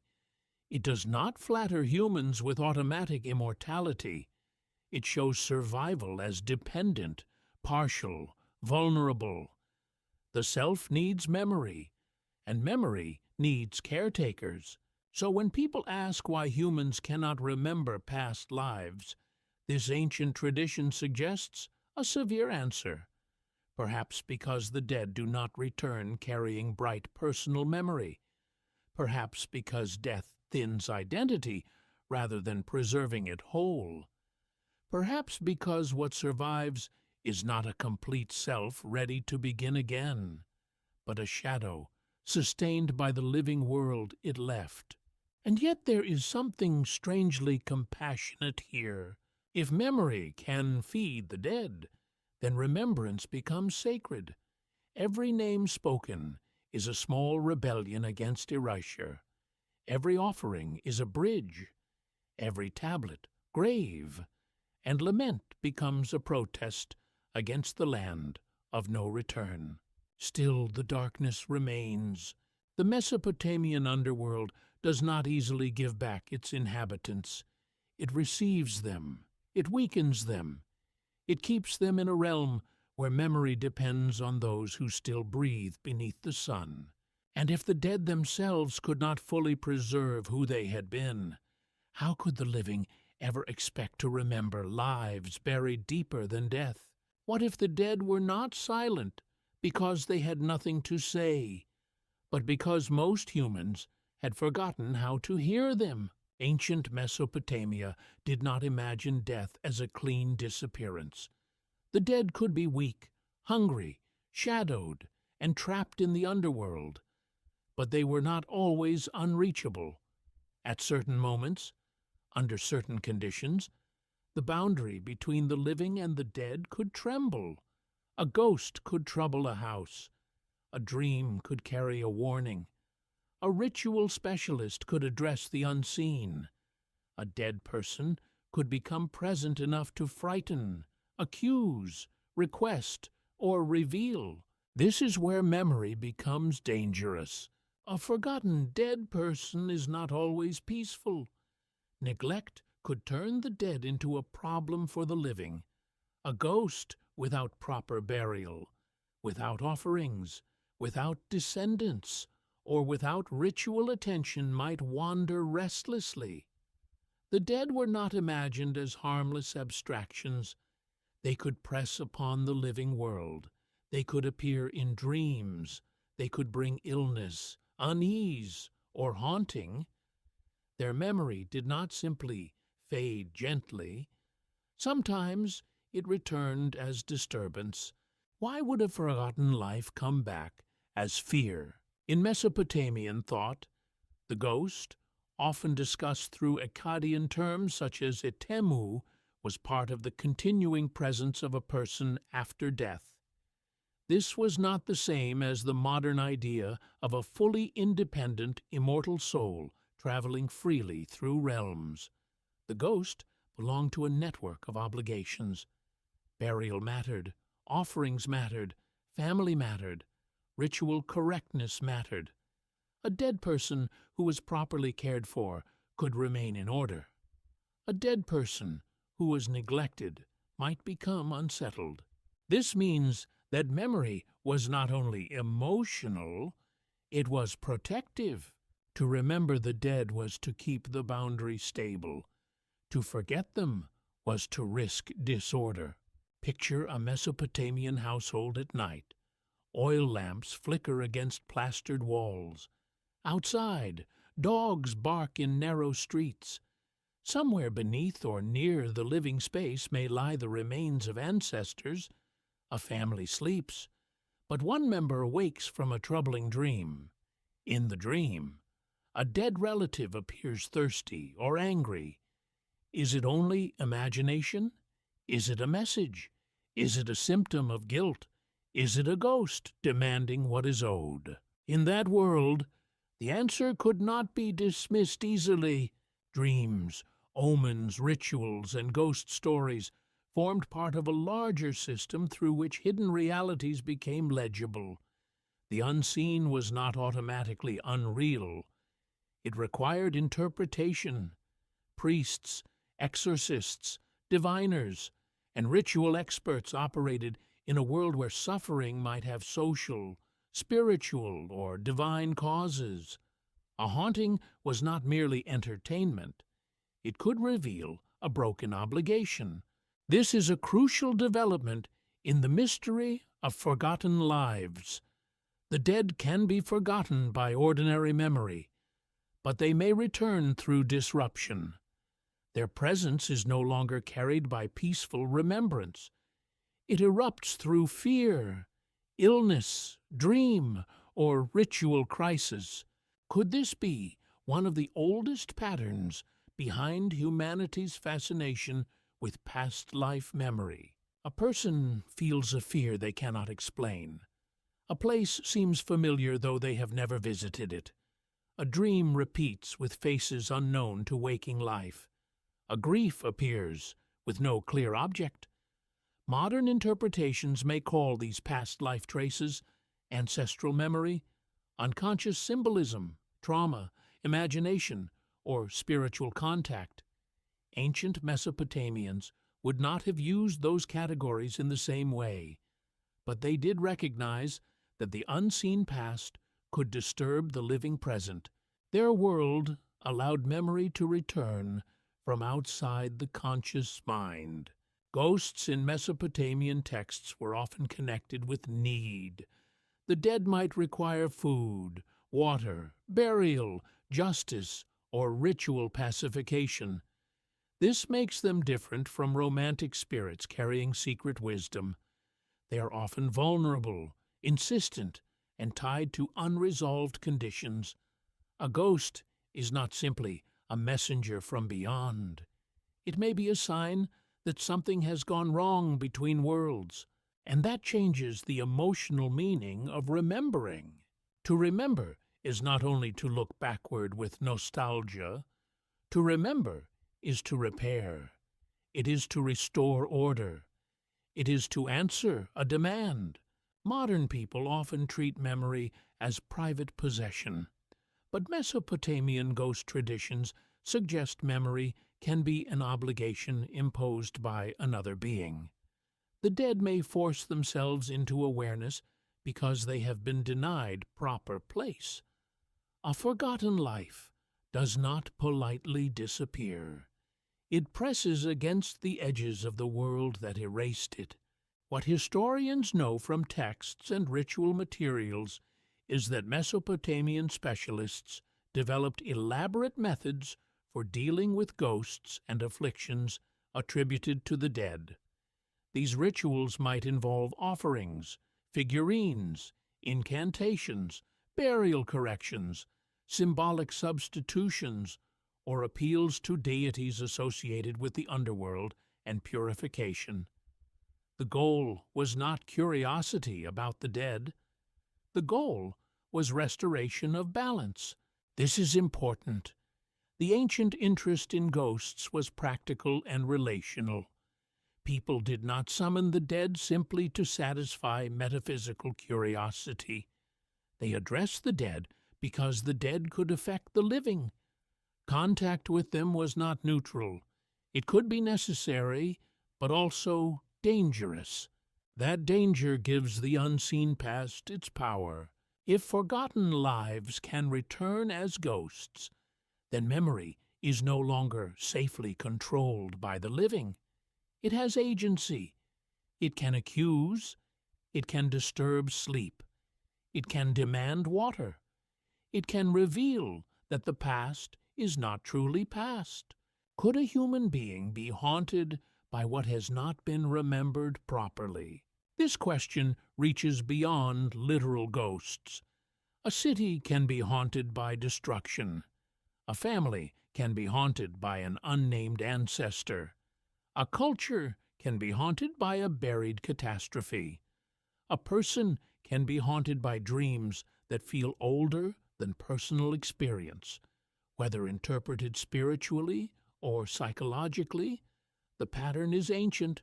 What is denied proper memory returns in disguised form. Mesopotamian ghost beliefs give that pattern a body. The ghost is the forgotten claim, the neglected relationship, the name that wants to be spoken, the buried person who has not been placed correctly within the order of things. The dead do not always return because they possess grand cosmic knowledge. Sometimes they return because they are thirsty. That detail is profound. The afterlife mystery is not always about celestial secrets. Sometimes it is about the simplest needs continuing beyond death. Water, bread, a name, a place, recognition. The dead remain tied to the world through basic forms of care. This makes the human condition feel painfully fragile. If a person's post-mortem peace depends partly on the living, then identity after death is not self-sufficient. A forgotten life can become unstable. A memory unmaintained can become a haunting, and perhaps the living are haunted because they, too, are incomplete. They do not remember the origins of the duties they inherit. They do not know every ancestor whose blood, labor, fear, and hope shaped them. They walk through cities built over graves. They speak languages filled with dead voices. They carry customs whose first meanings are lost. The living are surrounded by presences they cannot fully name. Past life memory, in a Mesopotamian frame, would not be a simple inner movie waiting to be played. It would be a disturbance in the boundary between identity and forgotten relation. It would ask who is trying to be remembered through you. Is it your own former self, an ancestor, a neglected dead person, a mythic pattern, a buried trauma, a divine message, a dream from the underworld? The ancient texts do not collapse these possibilities into one answer. They preserve a world where the unseen speaks through signs, and every sign requires interpretation. That may be why ghost traditions remain so compelling. They do not prove reincarnation. They reveal that ancient people understood memory as something that can survive outside the mind and return when ignored. The dead may not come back as reborn individuals with clear memories, but they can return as claims upon the living. And that claim is sometimes stronger than memory itself. A person may forget a grave, but a ghost does not forget its thirst. A family may neglect an ancestor, but dreams may reopen the debt. A city may build over its dead, but the earth still contains them. A culture may lose the names, but the silence remains full. In this world, forgetting is never empty. It creates pressure. The dead who speak back reveal an unsettling law of ancient memory. What is not honored may not remain quiet. It may wait beneath the floor, inside the dream, behind the illness, within the ritual words spoken at night. And if forgotten lives can return, not as clear remembrance, but as haunting, how many of our deepest fears might be memories still searching for a voice? What if dreams were not fantasies of the sleeping mind, but doorways through which hidden knowledge entered the human world? Ancient Mesopotamians paid close attention to dreams. A dream could disturb a king, warn a priest, comfort a sufferer, reveal divine displeasure, or expose danger before it arrived. Sleep was not treated as empty darkness. It was a vulnerable state, a threshold where the ordinary defenses of waking life softened. In that state, messages could come from gods, ghosts, demons, ancestors, or the deeper structure of fate. This does not mean every dream was accepted as sacred truth. Mesopotamian culture also knew that dreams could be confusing, symbolic, deceptive, or frightening. They required interpretation. A dream was not always an answer. Sometimes it was a sealed message, and the interpreter had to find the key. That is where the mystery begins. Why would the gods speak when humans were least conscious? In waking life, humans worked, argued, planned, traded, performed rituals and obeyed social order. The mind was busy with duty, but in sleep, the self became strangely open. The body lay still, the eyes closed, the voice fell silent. The person entered a condition that resembled death without fully becoming death. Dreams came from somewhere no one could point to with certainty. For ancient Mesopotamians, that uncertainty mattered. Dreams were not merely private images, they could be events. A god might appear, a dead relative might speak, a future disaster might be shown through symbols. A king might receive direction for a decision that affected an entire land. Imagine a ruler waking before dawn in a palace chamber. The lamps are low. Servants wait outside. The city is still quiet. He has seen something in the night, a shining figure, a river turned dark, a weapon broken, a temple door opening by itself. He does not shrug it off as meaningless. He calls specialists. The dream must be examined. What did the symbols mean? Was it favorable? Was it dangerous? Did a god send it? Did an enemy's ritual cause it? Did it require an offering, a prayer, or a protective rite? In that world, memory could arrive from the future as warning, from the dead as demand, or from the divine as instruction. This creates a strange connection to the question of forgotten lives. Modern people sometimes describe past life memories as dreamlike sudden scenes, unfamiliar places, unknown names, intense emotions without clear origin. Ancient Mesopotamian texts do not label these experiences as memories of previous incarnations, but they do treat dreams as a space where information beyond ordinary waking memory can appear.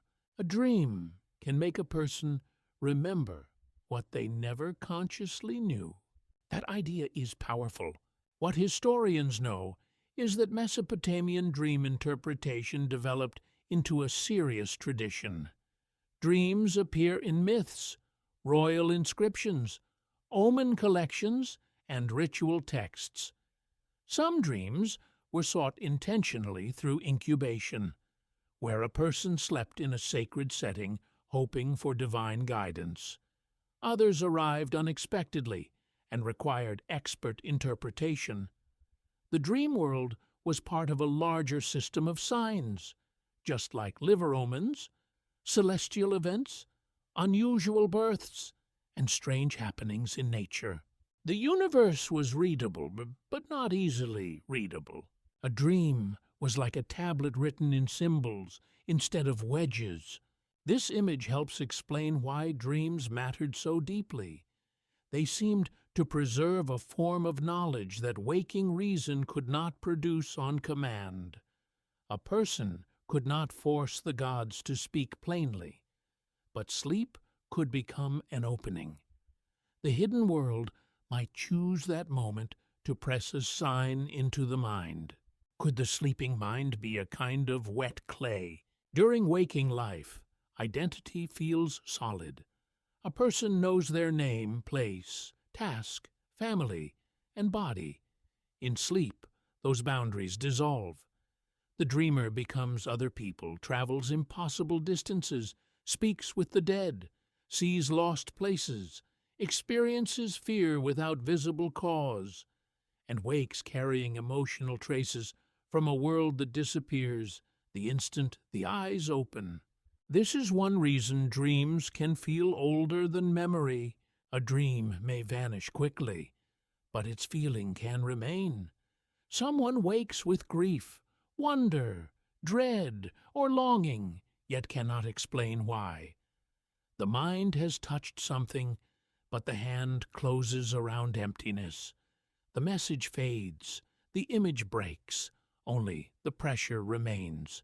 Ancient Mesopotamians understood that pressure as meaningful. They did not reduce it to random mental noise. They asked what the dream required. Was the dream favorable? Was it a warning? Was it pollution? Was it contact? Was it a sign of divine anger? Was it a message from someone below the earth? This approach reveals a different model of memory. Memory is not only recollection of personal experience, it can also be reception. A human may remember because something has been given to the mind from outside itself. That is a terrifying idea. If dreams can deliver knowledge, then the self is not sealed. It can be entered, it can be instructed, it can be disturbed. The mind is not a locked room. It is a chamber with doors that open at night. Modern interpretation must be careful here. Neuroscience studies dreams through brain activity, sleep stages, emotion, memory consolidation, and symbolic processing. Psychology may see dreams as expressions of conflict, desire, trauma, or unconscious association. Religious studies may examine how ancient cultures gave dreams social and sacred authority. None of this requires claiming that every dream is supernatural, but the ancient experience remains real in its own world. For a Mesopotamian dreamer, the question was not, "Is this only inside me?" The question was, "Who or what has reached me?" This matters because forgotten pasts often announce themselves through the same uncertainty. A dream feels personal, but its source is unclear. It seems to belong to the dreamer, yet it contains places and faces the dreamer cannot explain. It speaks in images rather than arguments. It fades when questioned too aggressively. It leaves a residue that feels like memory, but cannot be verified as ordinary memory. Could this be why dreams are so often linked to lost lives in later imagination? They offer an experience of knowing without proof. In ancient Mesopotamia, that kind of knowing demanded ritual caution. A dream could not simply be consumed as entertainment. It might require purification. It might need to be told to a specialist. It might be recorded. It might be answered with offerings or prayers. The dream was part of a relationship, and relationships with unseen powers were never casual. The most fascinating part is that dreams could preserve what waking culture could not easily say. A king might receive legitimacy. A sufferer might receive explanation. A temple might receive instruction. A dead person might receive attention. A hidden fear might take visible form. In the dream, the unknown became an image. But images are not always clear. They invite interpretation, and interpretation can change destiny. A misunderstood dream might lead to the wrong ritual. An ignored dream might leave a warning unanswered. A false dream might mislead. A true dream might save. The dream world was powerful because it stood between certainty and silence. It gave humans glimpses, never complete possession, a fragment of divine speech, a face from the dead, a symbol of future danger, a memory without a known source, a feeling that seemed to come from somewhere deeper than waking life. Perhaps this is the closest ancient Mesopotamia comes to the atmosphere of forgotten lives, not a clear memory of having been someone else, but a night vision that makes identity feel porous. The dreamer wakes and wonders whether the self is larger than the daylight world allows. A human being may forget the beginning of life, but in sleep, the mind drifts near hidden waters. It may hear voices buried beneath speech. It may see symbols older than conscious thought. It may receive warnings from realms where ordinary memory cannot enter. And if dreams were the doorway through which forgotten knowledge returned, how many memories have vanished simply because we woke too quickly to understand them? What if every human life was already written somewhere before the person ever began to live it? Among the most powerful ideas in Mesopotamian myth is the belief that destiny could be fixed, assigned, recorded, or decreed by divine powers. The ancient world was not imagined as a loose collection of random events. Behind storms, kingship, harvests, births, victories, illness, and death stood decisions made in the divine realm. The gods did not merely watch history. They shaped its boundaries. This brings us to one of the strangest symbols in Mesopotamian religious imagination, the Tablet of Destinies. The Tablet of Destinies appears in later Mesopotamian mythology as an object of immense authority. Whoever possesses it holds a terrifying kind of control. It is not simply a written document. It represents the power to command cosmic order, to confirm decrees, to establish what will happen. In mythic language, it is as if reality itself can be authorized through writing. That idea is breathtaking. In the human world, tablets recorded what had already happened or what people agreed should happen. A debt, a delivery, a sale, a royal order, a hymn, a myth. But in the divine world, the Tablet of Destiny suggests something more mysterious. Writing is not only memory of the past. Writing can also be the structure of the future. What kind of universe can be written before it unfolds? The ancient account does not describe destiny the way modern people describe computer code or physical law. It speaks through myth. Divine beings battle for authority. Sacred objects are seized or restored. Cosmic order becomes vulnerable when the wrong power holds the decree. The Tablet of Destinies is not an ordinary artifact. It is a symbol of rightful command over the pattern of existence.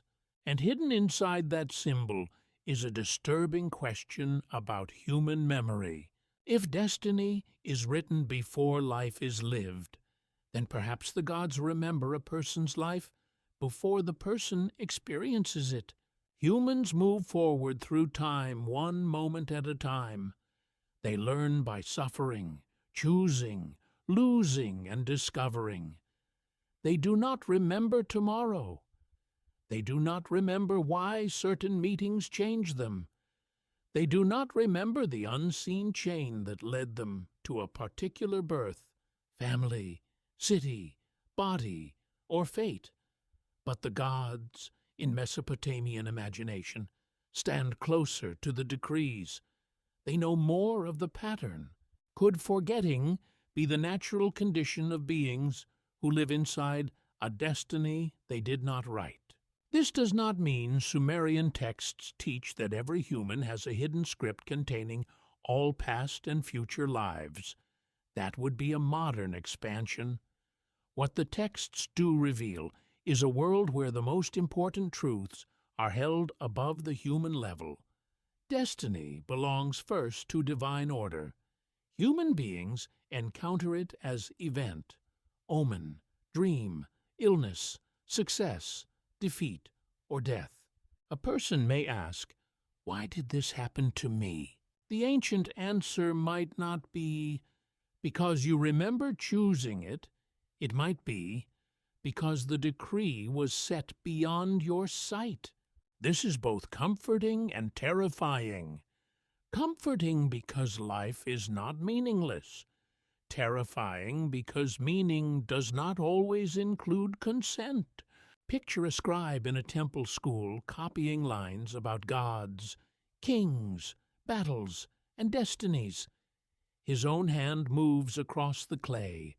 He writes signs he did not invent. He copies words older than himself. He participates in a tradition that existed before his birth and may continue after his death. His life, in a quiet way, mirrors the cosmic idea. He writes, but he is also written by the system around him, his city, family, training, language, gods, and duties.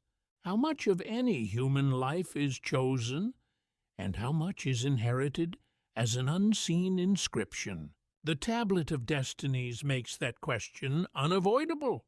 In Mesopotamian thought, names and destinies are often linked. To name something is not merely to label it. Naming can establish identity, role, and place in the order of things. A king receives a name and title.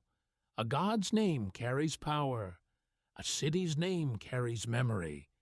A child's name may connect the child to family, devotion, hope, or divine protection. If the name helps shape the person, then identity begins before conscious memory. No child remembers being named. No child remembers the first words spoken over the cradle. No child remembers the hopes, fears, or prayers placed upon them. Yet those words can shape a life. The person grows into a web of meanings that existed before self-awareness. This is one of the deepest forms of human forgetting. We forget not only because memory fades, but because the first forces that shape us arrive before memory begins. The ancient idea of destiny gives sacred form to this reality.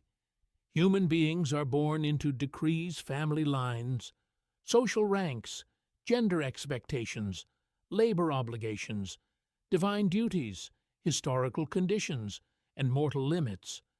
The person awakens inside the script and only later begins asking who wrote it.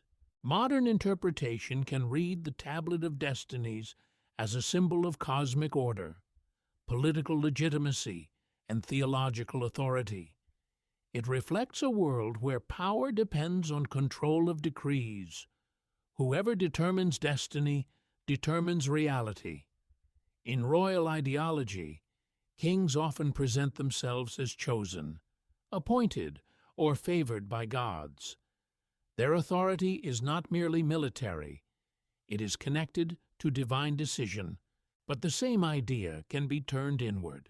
If the gods possess the tablet, then human beings possess only fragments. A dream here, an omen there, a ritual formula, a sudden disaster, a blessing that feels undeserved, a loss that feels written long before it arrived. This is why ancient Mesopotamian divination became so important. People wanted to read the signs of destiny before destiny struck: the liver of a sacrificial animal, the movement of stars, the shape of smoke, the pattern of dreams, and unusual events in nature could all be treated as messages, not because humans controlled the future, but because they hoped to glimpse the decree.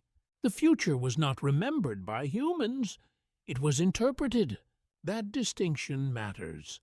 A past life memory suggests access to a previous self. An omen suggests access to a hidden order. Both arise from the same human ache, the feeling that ordinary consciousness is too small for the life it must endure. The tablet of destinies magnifies that ache until it fills the cosmos. Somewhere beyond human reach, the story is written. Down below, humans live the consequences. They try to understand through signs. They pray, offer, interpret, mourn, and obey. But they do not hold the tablet. And perhaps that is why memory feels incomplete. Human beings do not stand at the place where the decree is made.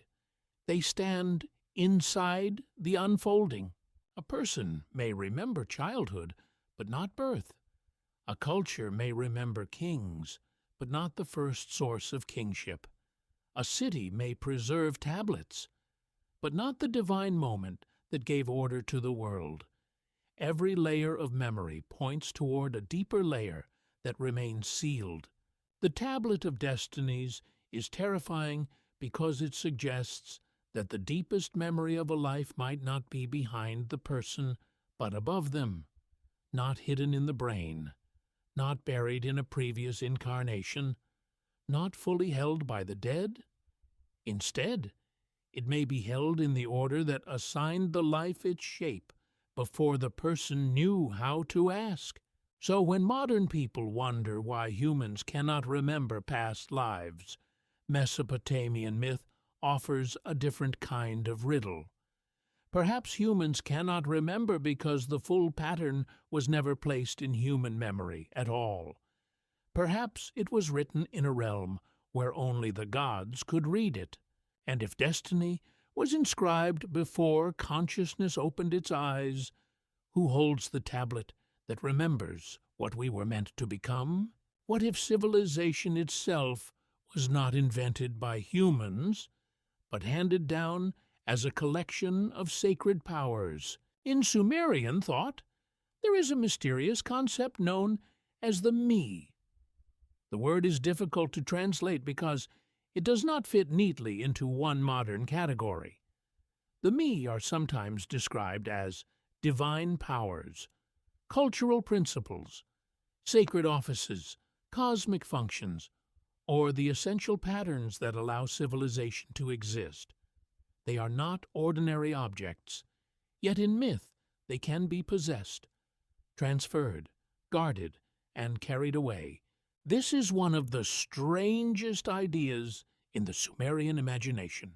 The me are not simply laws, they are not exactly technologies, they are not only rituals, they seem to include the ordered powers behind kingship, priesthood, music, truth, falsehood, sexual power, warfare, craft, wisdom, lamentation, and social institutions. They are the deep permissions of culture, the hidden codes by which a human world becomes organized.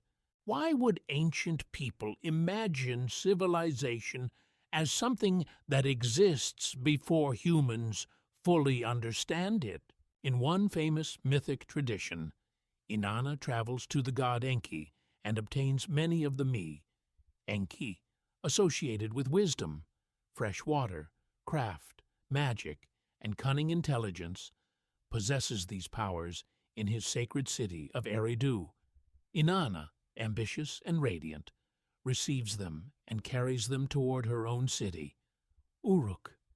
The episode is filled with divine tension, movement, intoxication, reversal, pursuit, and triumph. Sacred powers are not static. They can shift from one divine center to another. At the surface, the story can be read as a myth about the rise of Uruk and the transfer of cultural prestige. A city gains sacred authority by receiving the powers that make civilization complete. But beneath that political and religious layer is a deeper mystery. The things that make humans human are not portrayed as purely human inventions. Kingship, craft, song, temple service, social order, erotic power, judgment, and ritual knowledge are imagined as pre-existing sacred forces. Humans participate in them, but humans do not originate them from nothing. They receive them. They arrange life around them. They suffer under them. They celebrate them. They forget their source while living inside their effects. Could this be one reason human beings feel as if they entered a world already filled with meanings they did not create? Every person is born into language, but no baby invents language. Every person inherits customs, but no child remembers the first origin of those customs. Every person grows into social roles: child, adult, worker, spouse, ruler, servant, priest, outsider, citizen. But the roles are already there, waiting like garments hung in a room before the person arrives. The me give mythic form to this condition. They suggest that human identity is built from patterns older than personal memory. A person may say, "I am a singer," but song existed before that person. A ruler may say, "I command," but kingship existed before that ruler. A craftsman may say, "I shape the world," but craft existed before his hands. A priestess may say, "I perform the rite," but the rite is older than her voice. Where, then, is the true memory of human life stored? Not only in the individual, not only in the family, not only in the grave. The Sumerian concept of the me suggests that memory may also be stored in the structures of civilization itself. This is a major shift in the mystery. Instead of asking whether one person remembers a previous body, the ancient material forces us to ask whether every person is living through patterns inherited from a sacred past. Perhaps what feels like a forgotten life is sometimes the pressure of an ancient role moving through a new human vessel. A king steps onto a throne and performs gestures older than himself. A lamentation priest sings grief using words shaped by generations. A bride enters a ritual space carrying customs she did not invent. A scribe copies signs first taught long before his birth. A warrior lifts a weapon inside a tradition of violence that existed before his anger. Each person appears new, but the patterns are old. This is not reincarnation in the ordinary sense. It is not the return of a single soul with hidden memories. It is something more diffuse and unsettling. Culture itself reincarnates through human beings. The me pass from age to age, city to city, institution to institution, body to body. The individual may die, but the pattern continues wearing new faces. What if humans cannot remember past lives because much of what returns was never personal?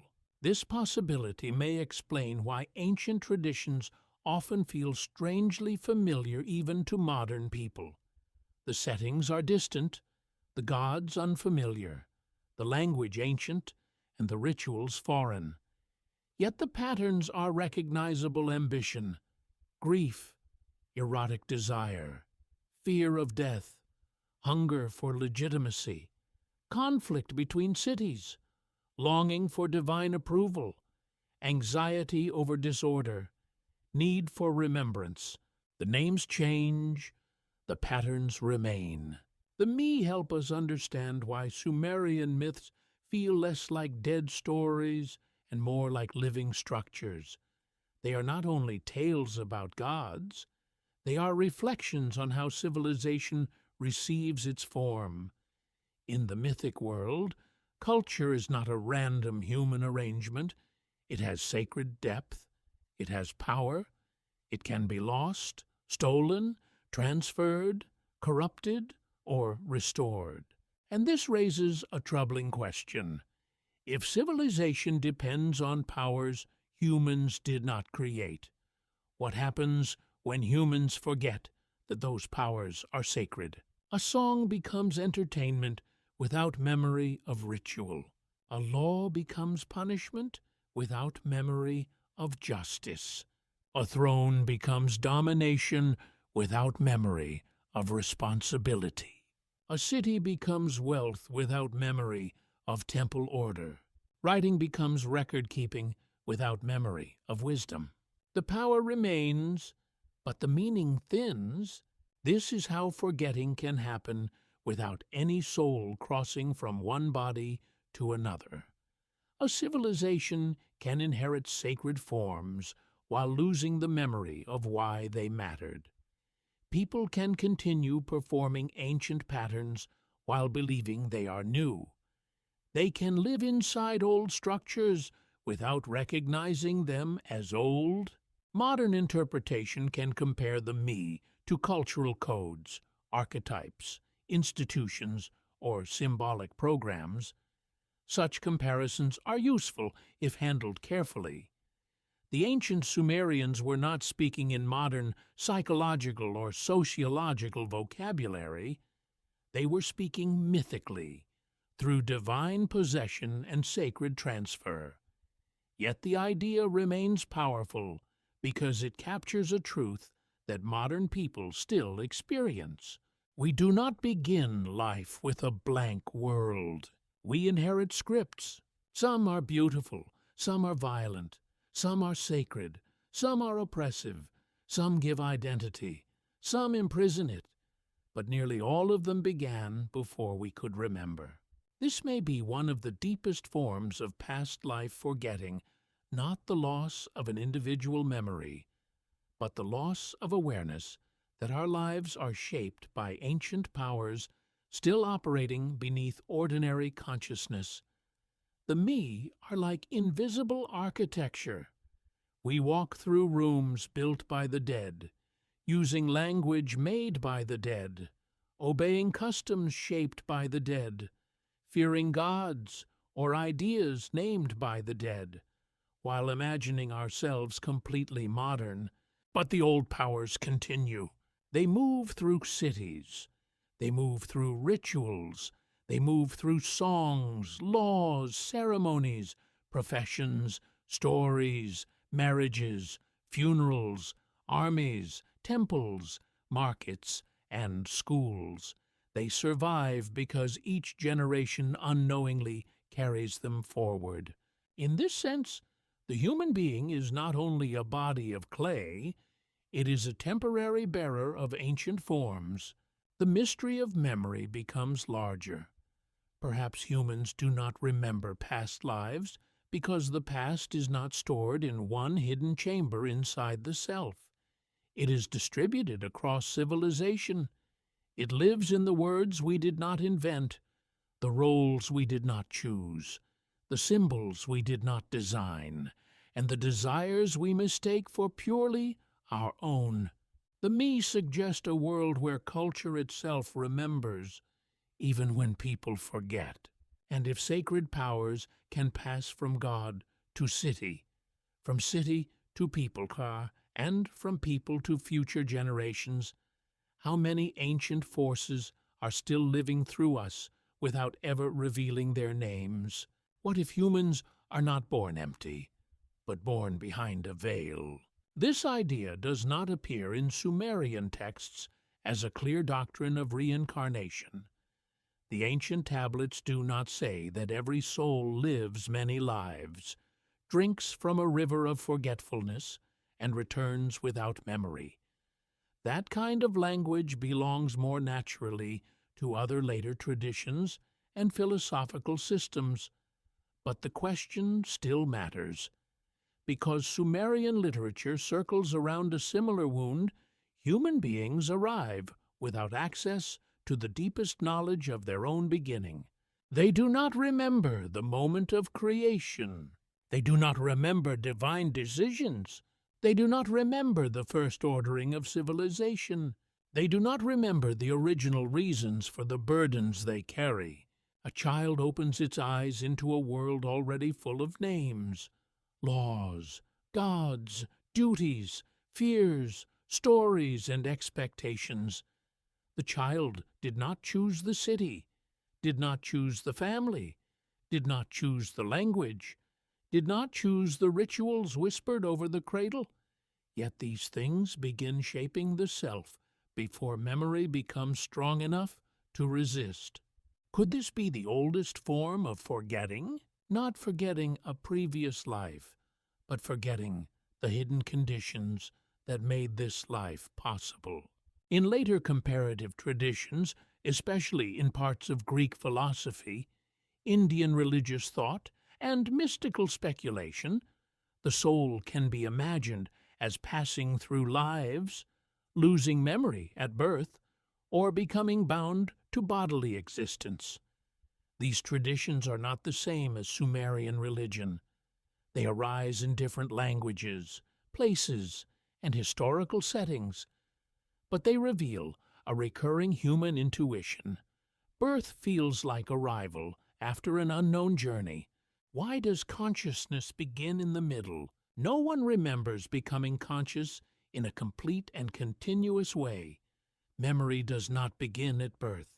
It emerges slowly, unevenly, in fragments, a face, a room, a fear, a smell, a voice. Childhood itself becomes a ruined city inside the mind, full of broken walls and missing inscriptions. The earliest years shaped us most deeply, yet they are the years we remember least clearly. This is not mystical by itself. It is a human reality. But ancient myth gives that reality cosmic depth. In the Sumerian imagination, humans are made, placed, assigned, and surrounded by powers already ancient. The gods do not ask every person to approve the structure of existence. Life is received, not negotiated. The human being wakes into dependence and only later asks why. That late awakening may be the true veil. Imagine a newborn in an ancient city near the Euphrates. Outside the house, the world is already old. Temples have stood for generations. Priests know hymns the child has never heard. Scribes copy signs invented long before the child's first breath. Ancestors lie beneath the earth. Gods have names older than the family itself.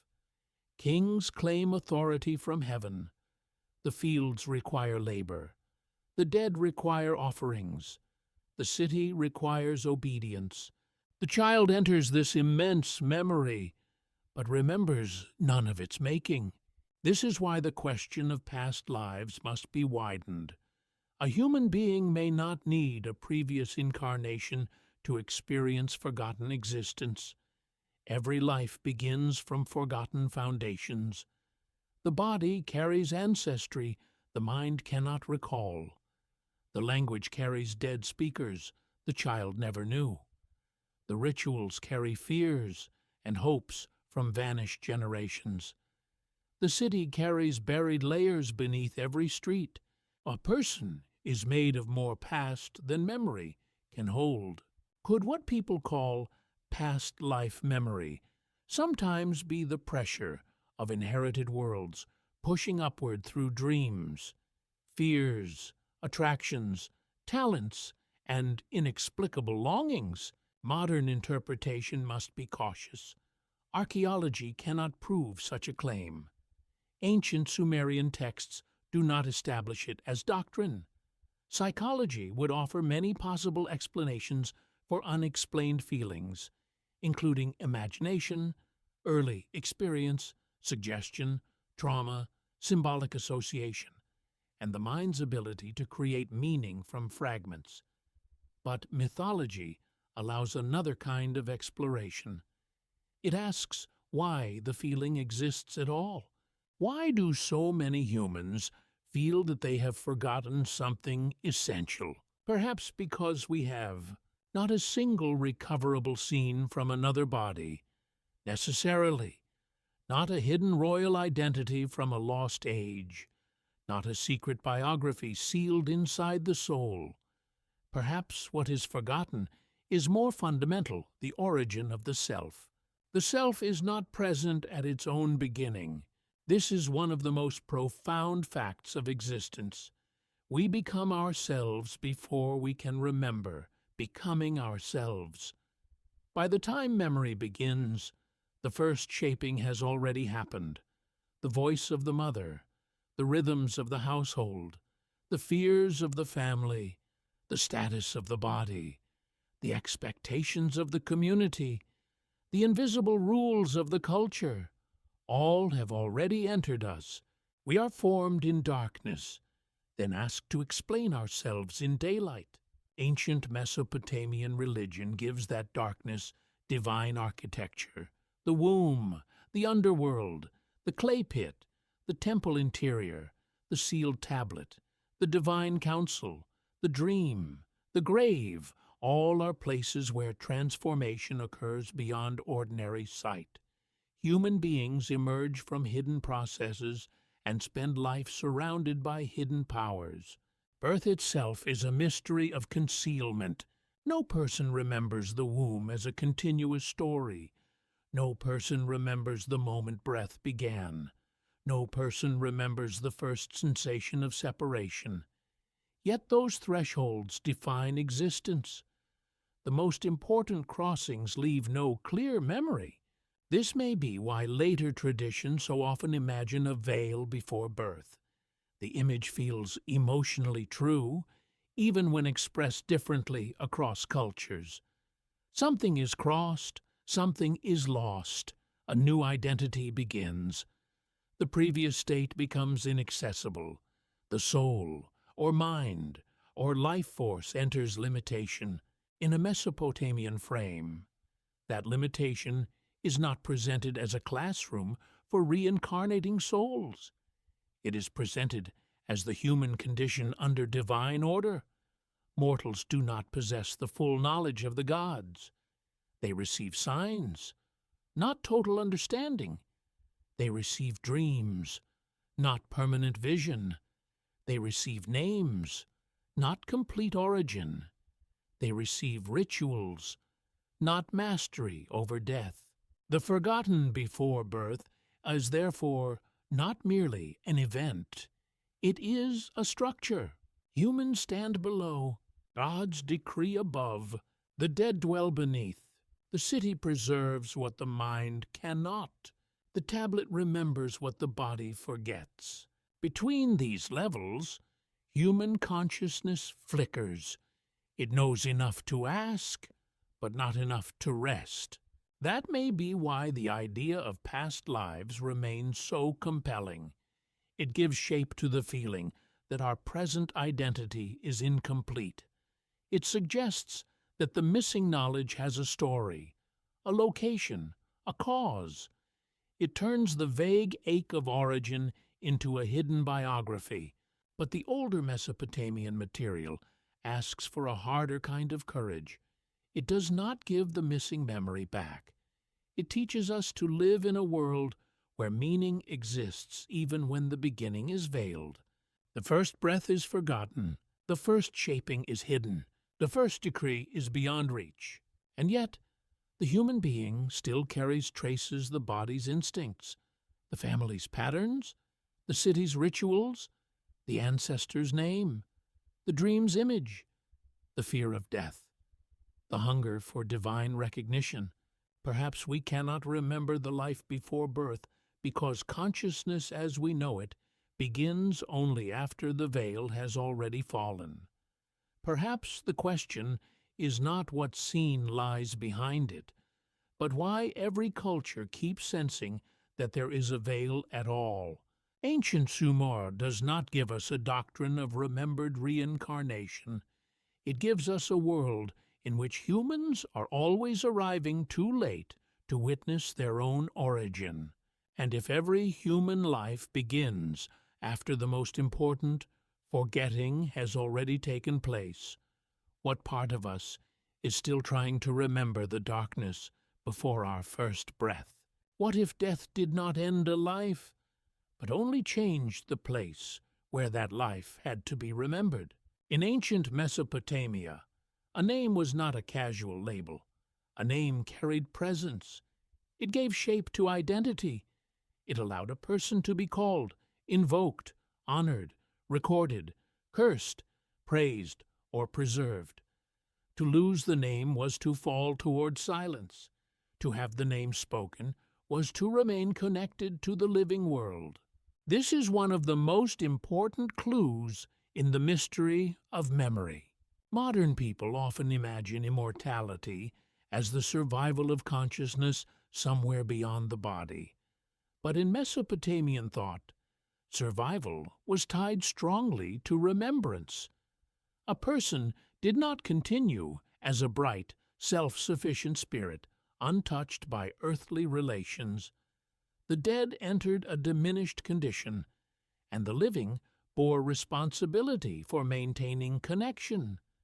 The name became a bridge. Why would a spoken name matter after death? Because the dead were not imagined as fully separate from the household. They had crossed into the underworld, but they remained linked to family, offerings, burial place, and ritual attention. To speak a name was not merely to remember emotionally, it was to recognize that the dead still had a place within the order of existence. A forgotten name was not just missing information, it was a broken relationship. Picture an ancient family gathering for a funerary offering. The air is heavy with incense, dust, and grief. A vessel of water is poured, food is placed, words are spoken for someone who no longer walks beneath the sun. The body has been buried, but the relationship continues through ritual action. The living do not say, "Nothing remains." They act as if something remains, and that something must be sustained. The name is the point where memory becomes duty. This has profound meaning for the question of past lives. If identity after death depends on being named by others, then memory is not safely locked inside the dead person. It exists between the dead and the living. It is relational, fragile, and vulnerable to neglect. A person may spend a lifetime building a self, but after death, that self may depend on voices outside itself. What happens when those voices stop? Royal inscriptions reveal the same anxiety on a grander scale. Kings repeatedly sought to preserve their names through monuments, foundation deposits, statues, tablets, and building inscriptions. They prayed that future rulers would respect their work, restore their inscriptions, and speak their names favorably. They feared erasure, defacement, and replacement. The struggle for memory became political as well as spiritual. A king did not build only for the present, he built against oblivion. The same impulse appears across ancient civilizations, but in Mesopotamia it has a special intensity because writing, kingship, temple foundations, and divine favor are so closely connected. A ruler might place an inscription inside a wall where no ordinary person would see it. Why hide writing inside architecture?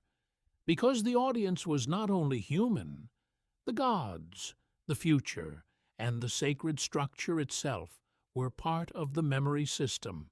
A buried inscription says, "I was here. I built this. Let my name endure." This is not vanity alone. It is fear of the second death. The first death takes breath. The second death takes memory. Could this be why human beings cannot remember past lives? Because most lives were never carried forward strongly enough to survive as recognizable identity. They were not fixed in durable names. They were not ritually maintained through endless generations. They were not written into monuments. They became part of the great human silence. This possibility is more devastating than a simple memory block. It suggests that forgetting is not a mysterious wall placed inside the soul. Forgetting is what happens when names fall out of the world.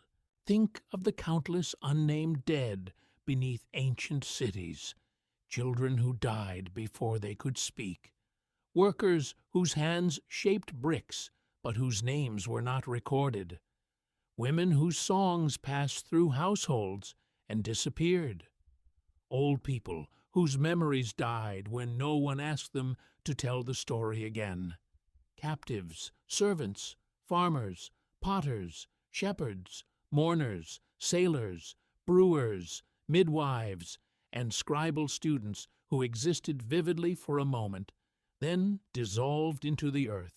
Did their lives matter less because their names vanished? The Mesopotamian answer, emotionally at least, seems to be no. Their disappearance is exactly why remembrance was sacred. The fragility of ordinary life made the preservation of names more urgent, but the system was unequal. Some names endured because power protected them. Kings could command stone. Temples could preserve archives. Elite families could maintain ancestor rites more reliably. The poor were more easily swallowed by silence.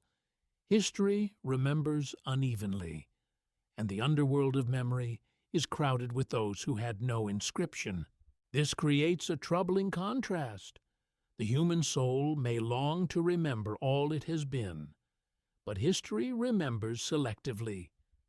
The rich leave monuments, the powerful leave titles, the official leaves seals. The priest leaves hymns. The nameless leave traces so faint that even excavation may not recover them. If memory requires a vessel, then forgotten lives may not be hidden. They may be broken. Modern interpretation can approach this through anthropology and psychology. A person's identity survives socially through stories told by others. Families preserve ancestors through names, photographs, heirlooms, rituals, and repeated phrases. Cultures preserve heroes, martyrs, saints, kings, villains, and founders. But most people are eventually forgotten as individuals, even though their influence continues through descendants, habits, genes, customs, and consequences. The ancient Mesopotamian name cult gives sacred form to this truth. To name the dead is to resist the natural erosion of identity. This is why curses against destroying inscriptions were so serious. To erase a name was not simply to damage property. It was to attack memory. It was to reduce a person's presence in the world. In royal ideology, erasure could become a weapon more terrible than defeat. A ruler could die, but if his name remained, something of his authority continued. If his name was scratched away, he was pushed closer to nothingness. Here, memory becomes almost physical. It can be carved, buried, spoken, pored over, restored, destroyed, stolen, or silenced. A name is small, but it can hold a whole life's claim against time, And yet, even names are incomplete. To remember a name is not to remember the full person. A tablet may preserve Lugal, Enheduanna, Shulgi, or Ur-Nammu, but it does not give back every private thought, every childhood fear, every dream, every regret, every moment of tenderness. Names rescue identity from total darkness, but they do not restore the whole life. This is another reason the longing for past life memory is so powerful. People do not merely want a name, they want the feeling of having been there. They want the face, the body, the voice, the reason, the lesson, the proof. Ancient Mesopotamia offers something harsher. Even the best preserved lives survive as fragments.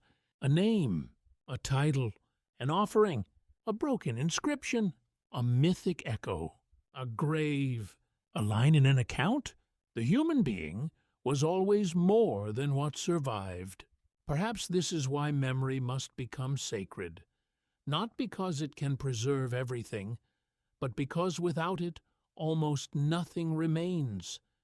The name is a lamp in a vast underground dark. It does not illuminate the whole kingdom of the dead, but it keeps one point from vanishing completely. So the mystery changes again. Maybe humans cannot remember past lives because identity does not naturally travel as a complete story. It must be maintained, spoken, written, and carried. Without those acts, a life becomes part of the anonymous depth from which no clear memory returns. In this ancient view, remembrance is not nostalgia, it is rescue. The living rescue the dead by naming them. The scribe rescues the king by copying him. The ritual rescues the ancestor by feeding him. The monument rescues the builder by declaring him. The story rescues the vanished world by giving it voice. But who rescues the forgotten dead who left no name? That question is almost unbearable. It may be the real underworld beneath the mythic one, not fire, not punishment, not judgment, but anonymity, a realm of lives once full of sensation and meaning, now without anyone left to call them back. And if a name is the thread that lets a life survive death, what happens to the countless souls whose threads were cut before anyone could remember them? What if the dead were not gone, but waiting for the living to keep the hidden laws? Ancient Mesopotamian burial customs reveal a world where death did not end responsibility. The body was placed in the earth, but the relationship continued.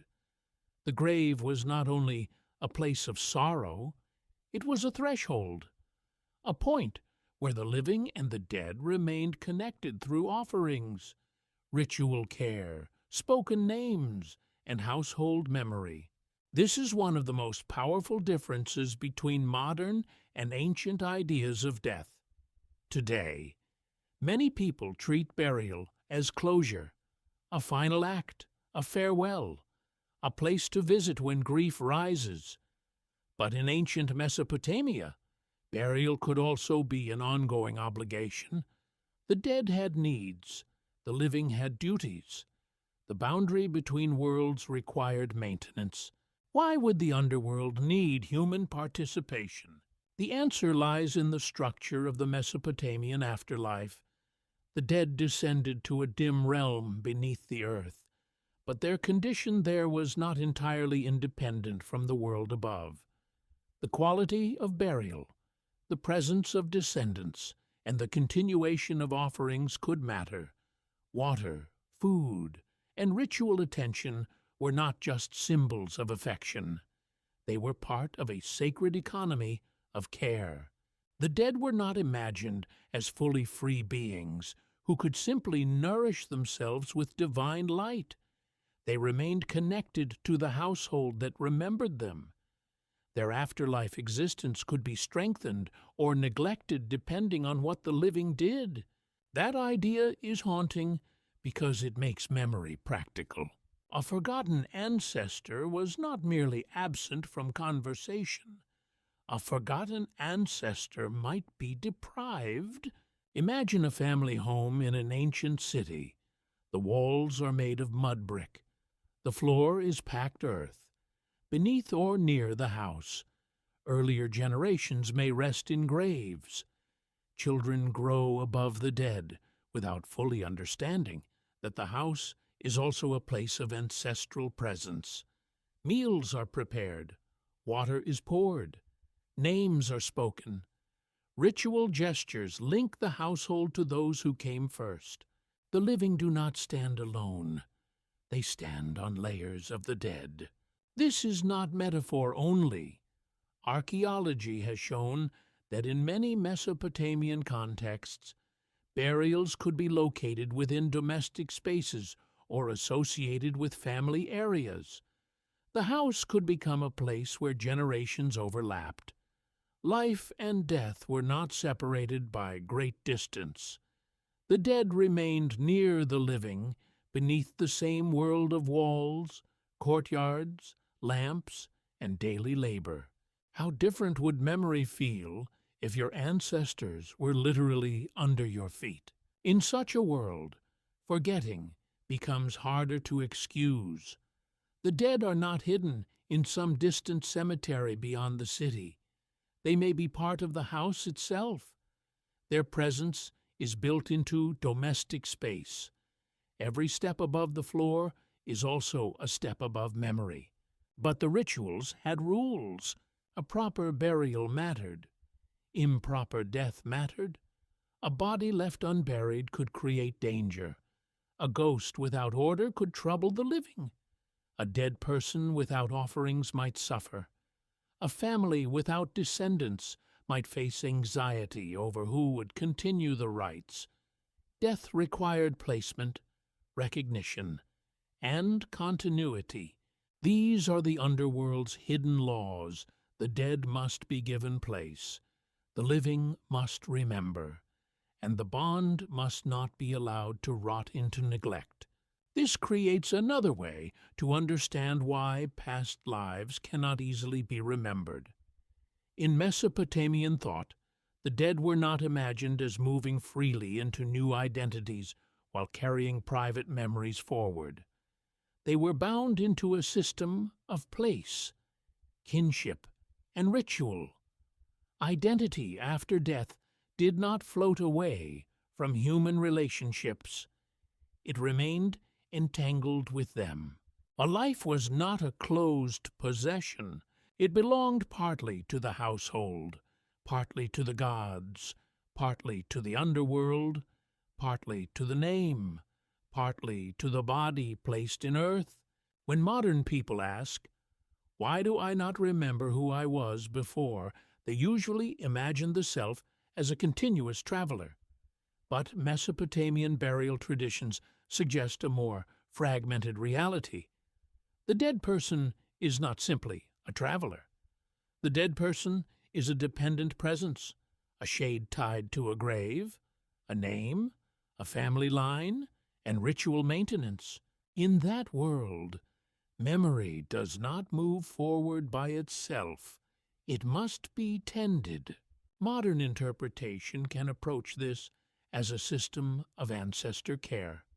Many cultures across history have maintained relationships with the dead through offerings, graves, memorial acts, seasonal rites, and family remembrance. Such practices help the living process grief, preserve lineage, and keep social order. But in Mesopotamia, these acts also belonged to a religious worldview where neglect could have consequences beyond emotion. The dead were part of the moral atmosphere of the household. This gives death a communal weight. A person's afterlife was not entirely private. It depended on whether others fulfilled their responsibilities. To die without descendants, without burial, without remembrance, or without ritual support was deeply troubling. Could this be why ancient people feared being forgotten more than death itself? Death was expected. Everyone descended eventually. But to descend without support was another horror. A grave without offerings, a name without voices, a ghost without place, a shade in darkness with no one above to pour water. That image carries an emotional force no theory can fully soften. It suggests that memory is nourishment. The living feed the dead by refusing to let them become nothing. The offering is food, but also recognition. The water is drink, but also relationship. The ritual is action, but also memory given form. A name spoken over the dead is not just sound. It is a small restoration of presence. Yet these rituals also reveal how fragile the system was. What happens when a city is destroyed and households scatter? What happens when descendants die in war or plague? What happens when tablets are broken, graves are robbed, and names are lost? What happens when a family line ends? The hidden laws depend on continuity, but history is full of rupture. This is where archaeology becomes almost painful. Excavated graves may reveal bodies, vessels, ornaments, and traces of care. But often the names are gone. The living hands that placed offerings are gone. The voices that mourned are gone. The ritual meaning may be partially understood, but not fully recovered. We can see the evidence of care, but not always the stories behind it. A grave can survive while memory does not. That is one of the saddest truths of ancient history. The physical trace remains, but the person has slipped beyond recognition. We may know age, sex, burial position, grave goods, and location. We may infer status or custom, but the private life, the voice, the humor, the fear, the dreams, the final words, the person as known by loved ones, all of that is usually gone. The underworld has kept its secret. Perhaps this is why Mesopotamian death rituals feel so urgent. They are attempts to stop identity from dissolving into mere remains. The body alone is not enough. The grave alone is not enough. The name, offering, and ritual must complete the connection. In this sense, the dead are made present again and again through acts of memory, not reborn into new bodies, not restored in full consciousness, but sustained in the relationship between worlds. That is a very different answer to the mystery of forgotten past lives. It suggests that what survives death may not be a clear inner archive that transfers into another life. What survives may be a network, and when the network breaks, memory breaks with it. A person can vanish because the ritual stopped. A ghost can become restless because the burial was wrong. A name can die because the last descendant forgot. A lineage can dissolve because the city fell. The laws of the underworld are hidden because they are not written in one simple command. They live in practice. Place the body. Speak the name. Give water. Give food. Maintain the relationship. Do not abandon the dead. But humanity has abandoned countless dead, not always from cruelty, often from time itself. Time is the great breaker of offerings. The bowl dries, the house collapses, the descendant migrates, the language changes, the city becomes a mound, the grave is opened by strangers thousands of years later. The dead remain, but the living world that knew how to care for them has disappeared. Could there be a deeper forgetting than this? Not simply one person losing memory of a former life, but entire systems of remembrance collapsing, leaving the dead without their ancient bridges. The Mesopotamian underworld reveals a terrifying dependency. The dead need the living, and the living need the dead to know who they are. When that exchange fails, both sides lose something. The dead lose support, the living lose origin. And if memory itself was once a ritual duty between worlds, what happened to the parts of us that were left behind when humanity forgot how to feed its dead? What if the earth beneath ancient cities is not only soil, but memory stacked in layers? In Mesopotamia, cities did not disappear all at once. They rose, collapsed, rebuilt, expanded, burned, flooded, shifted, and returned. A house might be built over an older house. A temple might be restored on the sacred footprint of an earlier temple.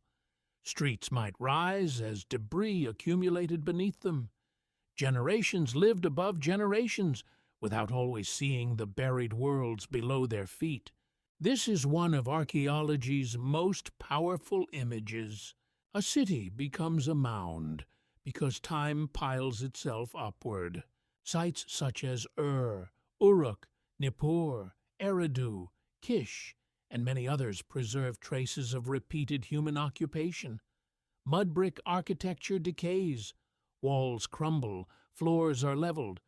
New structures are raised. Broken pottery, ash, brick fragments, animal bones, tools, seal impressions, tablets, and graves become part of the growing body of the city. Over centuries, human life turns into layers. The ancient people may not have described it in modern archaeological language, but they lived inside this reality. Their cities were not blank spaces. They were thick with previous worlds. A temple was not simply a building standing in the present. It could be a rebuilt sacred center carrying the authority of earlier foundations. A city's holiness might depend on age, continuity, and divine association. Why did sacred places need to remain where they had always been? Because location remembered. A temple site could become powerful not only because of its current walls, but because of what had happened there across time. Ritual repetition gave place a kind of memory. The same ground received offerings again and again. The same divine name was invoked, the same orientation, courtyard, platform, or sacred enclosure linked present worshippers to an unseen past. This is crucial for the mystery of forgotten lives. Human minds forget, bodies die, families vanish, but places keep traces. The city beneath the city becomes a buried archive of human existence. Imagine an excavation trench cutting down through a mound in southern Iraq. At the top are later remains. Deeper down, older walls emerge. Below them, another floor. Below that, pottery from a different age, then a burial, then ash, then a foundation deposit, then another layer of brick. Each level belongs to people who believed their world was the present. Each level once had voices, smells, heat, conflict, hunger, worship, laughter, and fear. Now it is a line in the soil. Archaeology reveals the great humiliation of human certainty. Every generation thinks it lives at the surface of reality. Time turns it into a buried stratum. Could the same be true of memory? A person's consciousness also has layers. The present self stands at the top, speaking confidently. Beneath it lie childhood impressions. Beneath those lie pre-verbal experiences. Beneath those lie inherited patterns, bodily instincts, ancestral histories, and cultural forces the person did not choose. The mind is not a flat field. It is a mound. The ancient Mesopotamian city offers a visible form of this hidden structure. The modern visitor sees ruins, but the ruins are not dead. They are compressed human time. Every brick was touched by hands. Every tablet was once wet clay. Every street carried feet. Every grave held grief. Every broken vessel belonged to a use, a meal, a storage room, a ritual, a household. Yet the people themselves are mostly gone from memory. This is where the buried city becomes heartbreaking. It preserves evidence without preserving full identity. Archaeologists can recover architecture, artifacts, and environmental data. They can reconstruct patterns of trade, diet, labor, ritual, administration, warfare, and settlement. But the inner life of most individuals remains beyond reach. The city remembers structure better than personhood. That is also how human forgetting works. We may remember the shape of an event without its details. We may carry fear without knowing the first cause. We may inherit a ritual without understanding its earliest meaning. We may live inside a pattern whose origin is buried too deep for ordinary recall. What if past life longing is sometimes the feeling of walking across an inner mound? A person senses that there is more beneath the surface. Certain images attract them. Certain ancient places feel strangely charged. Certain stories seem familiar without explanation. A ruin at sunset, a clay tablet behind glass, a broken statue, a temple platform, a desert horizon. These can awaken a feeling that memory is below, not behind. Modern interpretation must remain careful. A feeling of familiarity is not proof of a previous life. It can come from imagination, education, emotion, suggestion, ancestral identification, or the deep human response to ruins. But the feeling itself deserves attention because ruins are designed by time to create it. They show us that the present is built over lost worlds. Mesopotamian sites make this especially vivid because mud brick returns to earth. Stone monuments can stand dramatically for millennia, but mud brick collapses into rounded mounds. The city melts back into the landscape. The boundary between human construction and natural hill becomes unclear. A sacred center becomes a tell becomes a puzzle becomes excavation becomes partial memory. The earth keeps what the mind cannot. This gives archaeology an almost underworld quality. To dig is to descend. The excavator moves downward through time, entering buried rooms, sealed graves, abandoned courtyards, and forgotten foundations.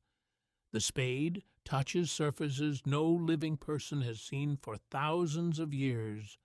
The trench becomes a controlled journey into the dead city. But archaeology is not resurrection.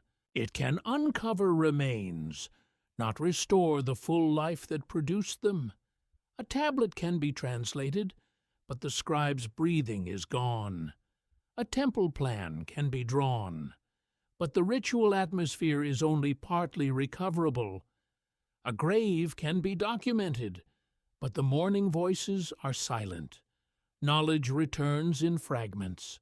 This is why the buried city is such a powerful symbol for human memory. It promises recovery, but only partial recovery. It shows that the past is not completely destroyed, yet never fully available. It lies beneath the surface in pieces, mixed with debris, requiring interpretation. The ancient Sumerian world itself has come back to modern consciousness, this way not as a continuous living tradition, but as recovered fragments, broken tablets, excavated walls, sealed images, royal inscriptions, temple remains, grave goods, lists, myths, laments, administrative records. The civilization that first gave writing to history had to be remembered again through the earth. Is that not strange? A culture obsessed with preserving memory eventually became a buried memory itself. Its texts survived because clay can endure, but its spoken world vanished. Its gods lost their temples. Its cities became mounds. Its rituals became subjects of study. Its languages had to be deciphered. The very civilization that tried to resist forgetting became proof that forgetting can swallow almost everything. And yet, not everything. That is the miracle of archaeology. A broken object can reopen a vanished world. A single tablet can restore a myth. A cylinder seal can show a sacred scene. A foundation inscription can name a king. A grave can reveal care. A layer of ash can speak of destruction. A flood deposit can reopen questions about catastrophe. The earth does not speak easily, but it does speak. For the mystery of why humans cannot remember past lives, the buried city offers a profound image. Perhaps the past is not gone. Perhaps it is layered beneath consciousness, altered by pressure, mixed with other remains, waiting for signs to be interpreted. But perhaps it cannot return as a complete personal memory because time has crushed it into fragments. A life becomes a layer. A city becomes a mound. A civilization becomes a question. Memory is not always lost because it was erased. Sometimes it is buried under everything that came later. And if entire cities can lie beneath the earth for thousands of years before their names are spoken again, what buried worlds inside human consciousness are still waiting for someone to dig carefully enough to find them? What if time itself was not a straight road, but a sky full of signs waiting to be read? Ancient Mesopotamia watched the heavens with extraordinary seriousness. The movements of the moon, planets, stars, eclipses, storms, and unusual celestial events were not treated as distant scenery. They belonged to the language of the gods. The sky was not silent space. It was a vast surface of warning, order, rhythm, and divine communication.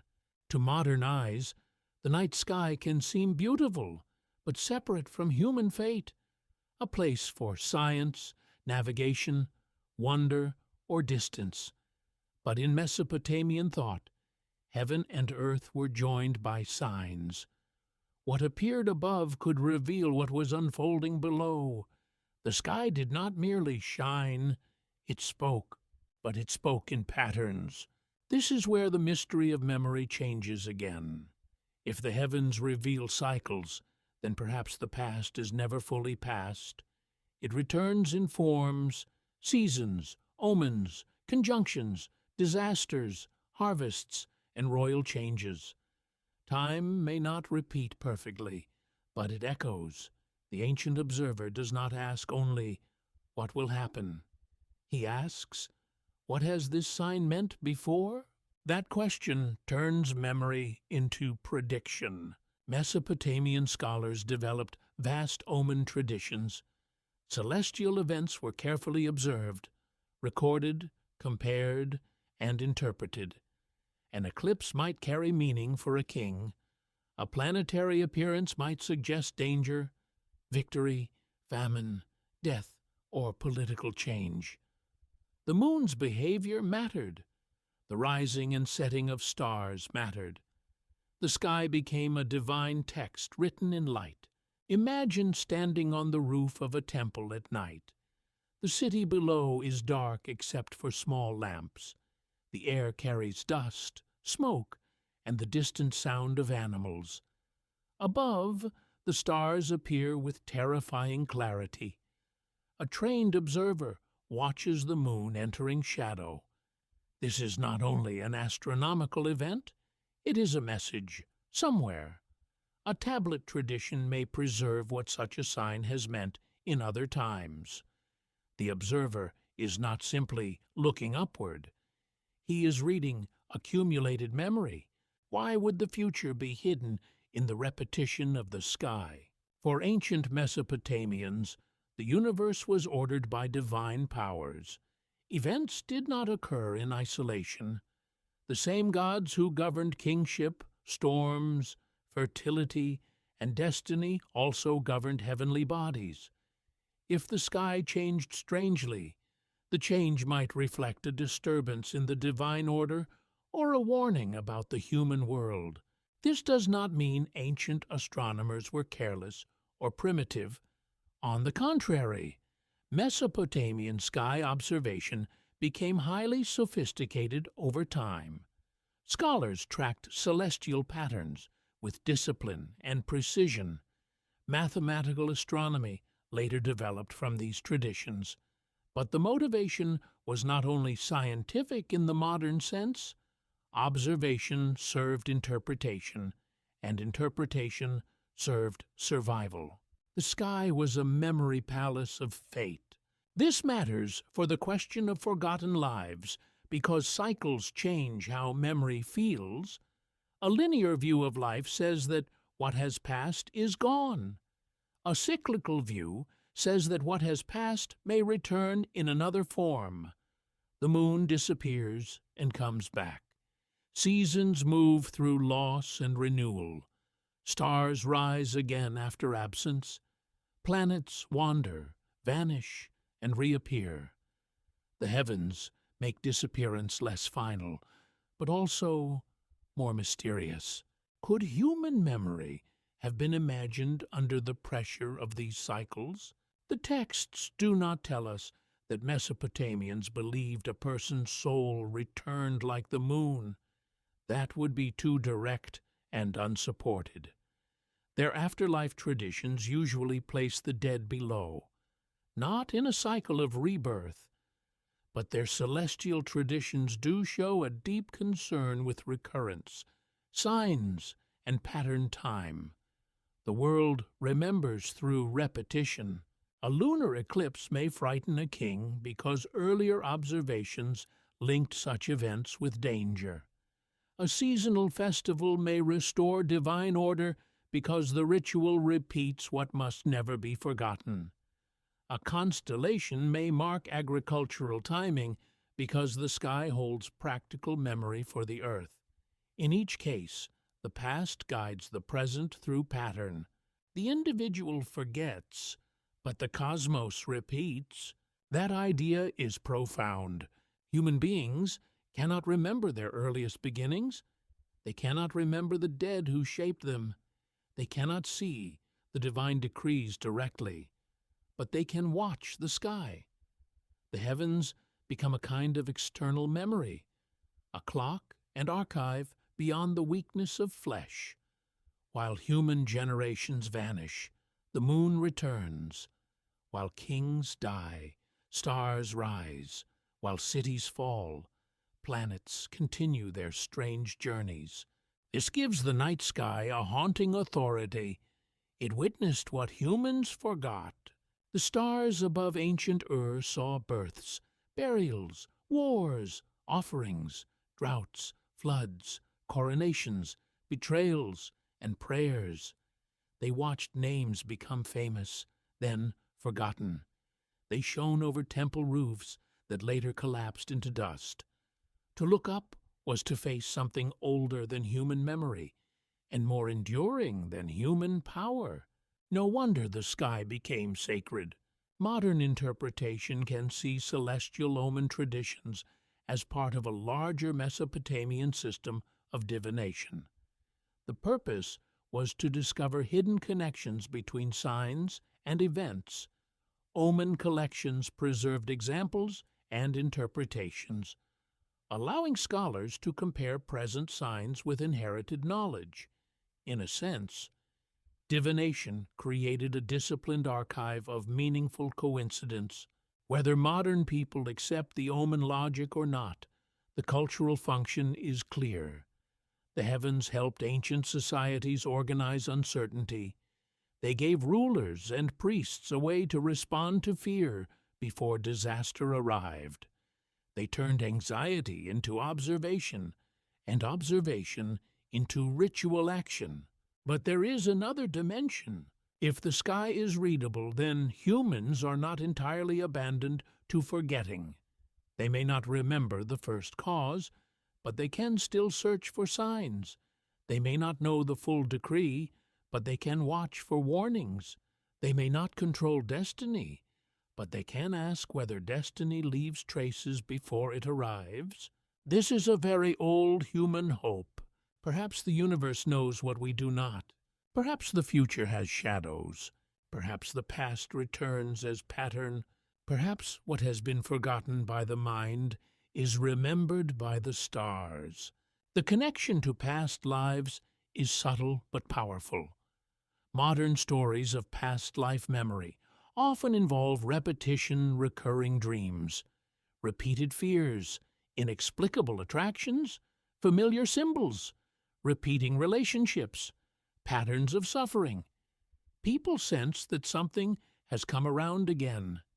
Ancient Mesopotamian sky watchers would not call this reincarnation, but they would understand the seriousness of recurrence. When a pattern repeats, it demands attention. The heavens taught that repetition is not empty. A planet returning to visibility is not merely the same event again. It may appear under different conditions, with new meanings. A festival repeated each year is not meaningless because it has happened before. Its repetition keeps order alive. A myth recited again is not old noise. It renews memory. Could human lives also be caught in patterns larger than personal awareness? Ancient Mesopotamian evidence does not answer that question directly, but it creates the atmosphere in which the question becomes possible. Human beings live beneath cycles they did not create. They are born into calendars. Their work follows seasons. Their rituals repeat ancient gestures. Their kings seek signs in the sky. Their dead depend on repeated offerings. Their myths survive through repeated copying. Everything important must return, or it disappears. This is the hidden law of cultural memory. A story not retold dies. A name not spoken fades. A ritual not performed breaks. A sign not watched loses meaning. The cosmos may repeat, but humans must notice the repetition for it to become knowledge. So perhaps humans cannot remember past lives because memory is not granted automatically. It must be observed, interpreted, and renewed. The sky may hold cycles, but without the watcher, the sign remains unread. The past may return in symbols, but without attention, it passes like a star behind cloud. The Mesopotamian scholar on the temple roof is therefore more than an astronomer. He is an image of humanity itself, small, mortal, uncertain, looking upward for a pattern that might explain the hidden order of life. He knows he cannot see everything. He knows the gods do not speak plainly. He knows that one mistaken reading could matter. Still, he watches. The stars do not give him a full memory of creation. They do not reveal every life that has vanished. They do not restore the dead. But they offer something humans desperately need, the possibility that reality is patterned, that time has meaning, and that forgetting is not the final word if someone learns how to read the signs. And if the heavens have watched every human life rise and disappear beneath them, could the stars remember what the living mind was never allowed to keep? What if the oldest stories survived not because they were never changed, but because generations of scribes kept changing them carefully enough to keep them alive? In ancient Mesopotamia, the scribe was more than a person who wrote things down. He was a guardian of memory, a servant of institutions, a student of signs, a technician of language, and sometimes a quiet architect of eternity. Through his hands, the voices of vanished cities could pass into new centuries. Through his training, myths could survive the fall of kings. Through his discipline, a god's name, a ritual formula, a royal boast, or a lament for a ruined city could remain present long after the first singers were gone. But scribes also create a mystery. Every act of copying preserves, yet every act of copying can also transform. A tablet is not a photograph of the past. It is a transmission. A scribe reads, learns, interprets, repeats, corrects, adapts, and sometimes selects. A composition may pass from Sumerian into Akkadian contexts, from temple tradition into school exercise, from oral performance into written curriculum, from sacred memory into literary heritage. Each stage keeps something alive, but each stage also places the old words into a new world. So when we ask what ancient texts reveal, we must also ask which version reached us and what disappeared along the way. Imagine a scribal school in a Mesopotamian city. A young student sits with a lump of clay in front of him. His teacher gives him signs to copy. The boy presses the reed stylus awkwardly, making wedges too large or too uneven. He copies lists of words, signs, names, proverbs, model contracts, and lines from older compositions. The work is repetitive, demanding, and unforgiving. Writing is not magic at first. It is discipline. Yet through that discipline, a civilization teaches itself to remember. The student may not understand the full depth of every myth he copies. He may be practicing signs, learning grammar, proving competence. But the clay receives the old words anyway. A school exercise can become a lifeboat for a story. A tablet made by a student, perhaps never intended as a sacred monument, can survive in the earth and later become one of the few witnesses to an ancient composition. This is one of the great ironies of history. Some ancient stories survived because someone was learning how to write. What archaeologists and historians know is that many Mesopotamian literary works reached us through copied tablets, often from scribal and scholarly environments. These tablets may be centuries later than the first formation of the stories they contain. A myth could be older than the tablet that preserves it. A tablet could be broken, partial, duplicated, or written in a version that differs from another copy found elsewhere. This means the ancient past does not speak in one clear voice. It speaks through fragments. For the mystery of memory, that is essential. We do not possess the original living performance of many Sumerian myths. We possess tablets, sometimes several tablets, sometimes incomplete tablets, sometimes copies from later periods, sometimes bilingual or adapted traditions. The clay remembers, but it remembers through damage, selection, and distance. Could this be why the ancient world feels both close and unreachable? A line of cuneiform can be translated. A divine name can be identified. A mythic sequence can be reconstructed. But the room in which the story was first told is gone. The tone of the singer is gone. The reaction of the listeners is gone. The gestures, music, incense, fear, and ritual context may be only partly recoverable. The text survives, while the full experience has vanished. This resembles human memory itself. We remember sentences from childhood, but not the whole day.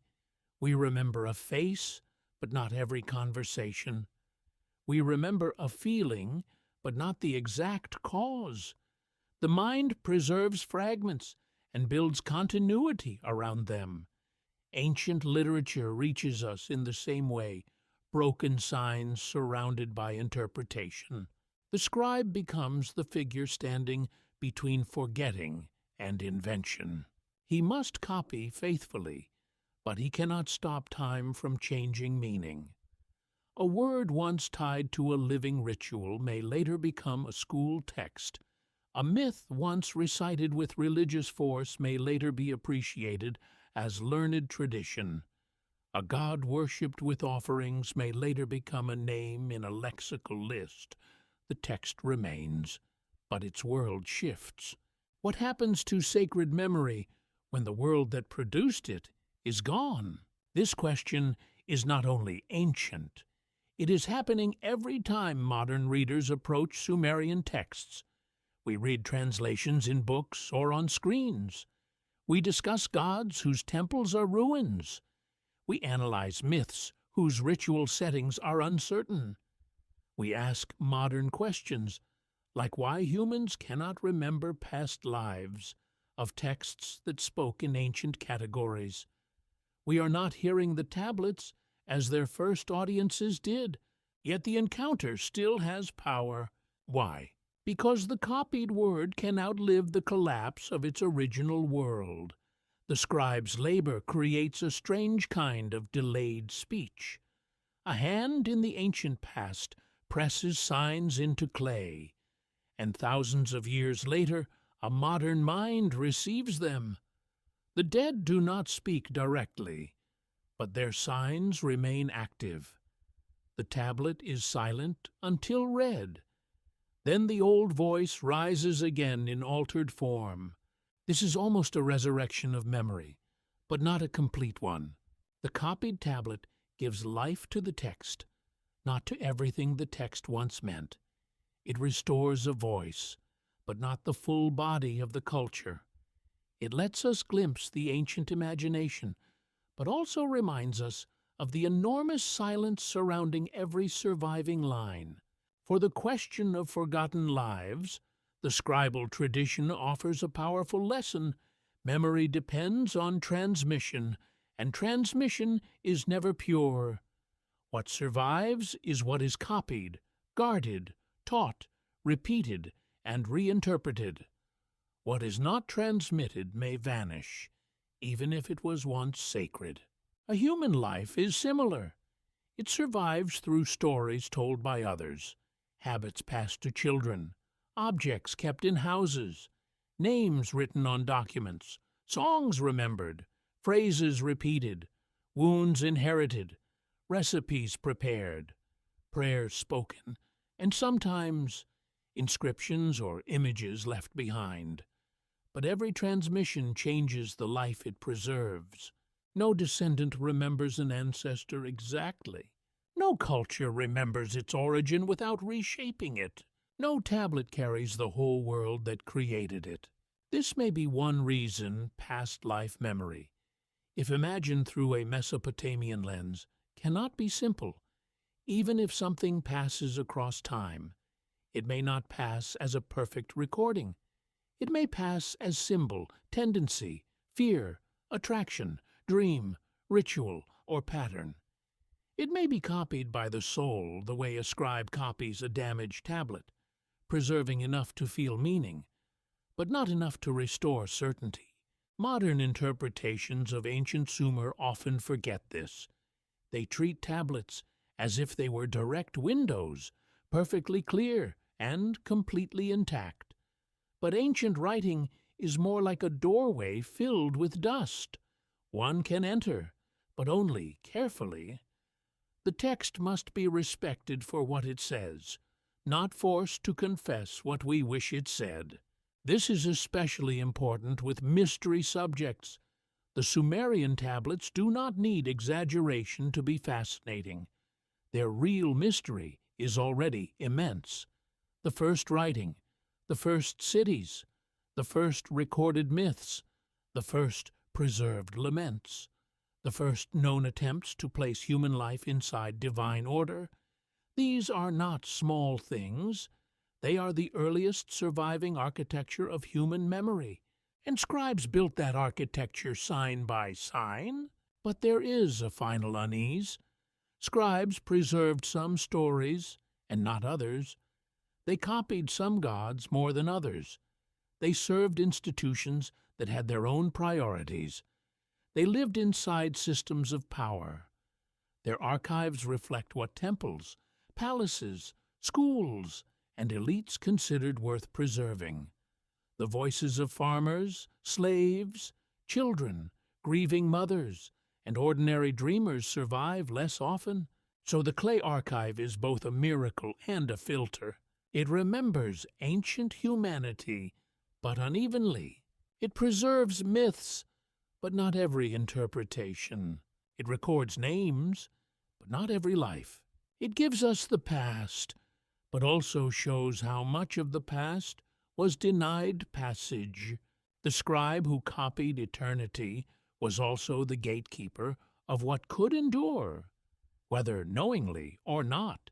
His stylist decided which words would cross the centuries and which would disappear with the breath that spoke them. And if even the oldest written memories reached us through broken copies, trained hands, missing lines, and forgotten voices, how can we know what part of humanity's deepest memory was never written down at all? What if the greatest danger in reading ancient Sumerian texts is not that they reveal too little, but that modern people want them to reveal too much? The Sumerians left behind one of the most extraordinary inheritances in human history: cities, temples, myths, hymns, administrative records, royal inscriptions, mathematical systems, legal traditions, and the first known writing system to preserve complex human thought across time. That alone is astonishing. Yet in the modern world, their texts are often pulled into claims they never clearly made. Some say the tablets prove ancient astronauts came from the sky. Some say the Anunnaki genetically engineered humanity in a modern technological sense. Some say the Sumerians taught a hidden doctrine of reincarnation, erased from official history. Some say the gods were literal machines, planets, aliens, or beings from a lost advanced civilization. These ideas are popular because they are exciting. They offer secret answers. They make the ancient world feel like a locked vault finally being opened. But excitement is not the same as evidence. The real Sumerian texts are mysterious enough without forcing them to become something else. This is one of the most important distinctions in any journey through ancient memory. What ancient texts describe must be separated from what modern interpretations suggest. The texts describe gods, creation, kingship, divine decrees, floods, dreams, underworld journeys, sacred powers, rituals, and the fragile survival of names. Archaeology reveals cities, temples, tablets, graves, seals, artworks, settlement layers, economic systems, and traces of real human life. Historians study these materials through language, context, comparison, and evidence. Modern speculation often begins where the evidence ends. That does not mean all speculation is worthless. Human beings think through questions. Myth invites interpretation. Symbols can carry meanings beyond a single explanation. But speculation becomes dangerous when it pretends to be translation. A modern theory may be interesting, but it is not automatically what a Sumerian scribe meant. Why does this matter so much? Because the past can be erased not only by forgetting, but by replacing it with fantasy. A broken tablet is already difficult to hear. The language is ancient. The context is partial. The mythic world is distant. If modern readers place their own desires too heavily onto the text, the ancient voice becomes buried again, not under sand this time, but under projection. This is especially true with the question of past lives. Ancient Mesopotamian traditions do not give us a clear reincarnation doctrine. Their afterlife is usually a descent into the underworld. The dead become shadowy beings. They need burial, offerings, names, and remembrance. Identity after death is not typically shown as a soul freely returning into a new body with sealed memories. So, to claim that Sumerian texts plainly explain why humans cannot remember past lives would go beyond the evidence, yet the question itself remains valuable when framed carefully. The texts do reveal a civilization deeply concerned with forgotten origins, broken continuity, divine secrecy, fragile identity, names that must be preserved, dreams that carry hidden knowledge, and a human condition defined by limited memory. They do not prove past life amnesia.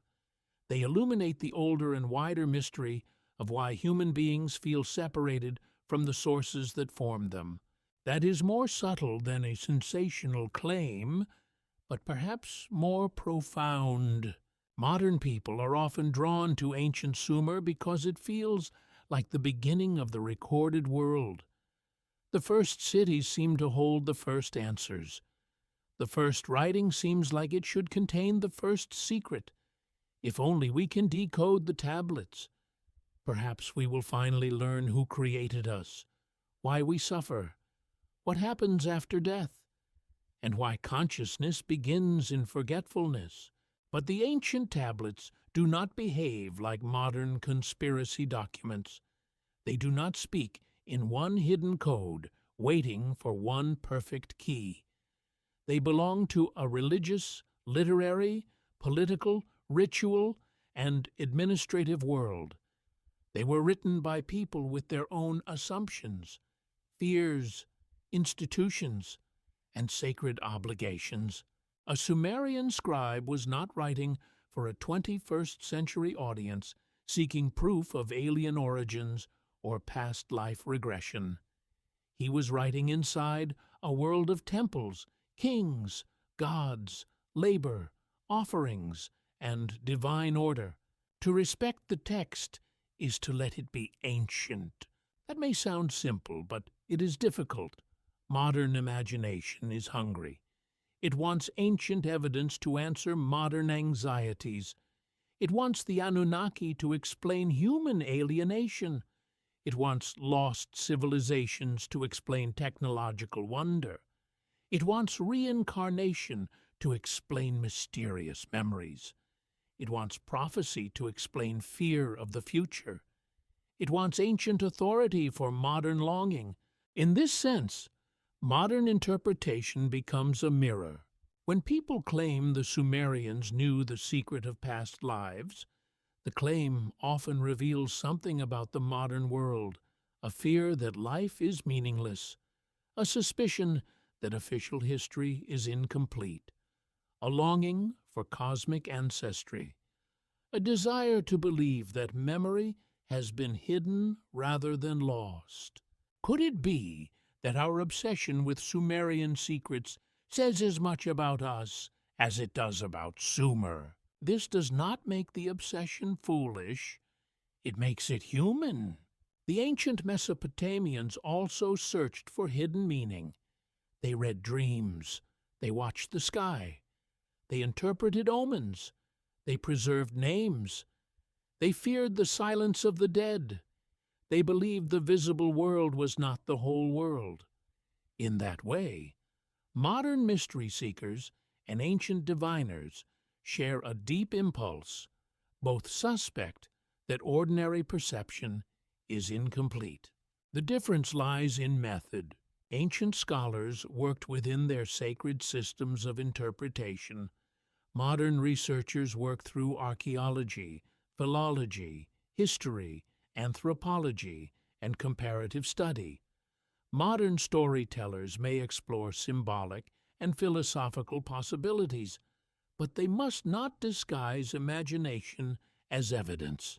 The most responsible path is not to drain the mystery from Sumer, but to protect it from distortion, because real mystery is stronger than false certainty.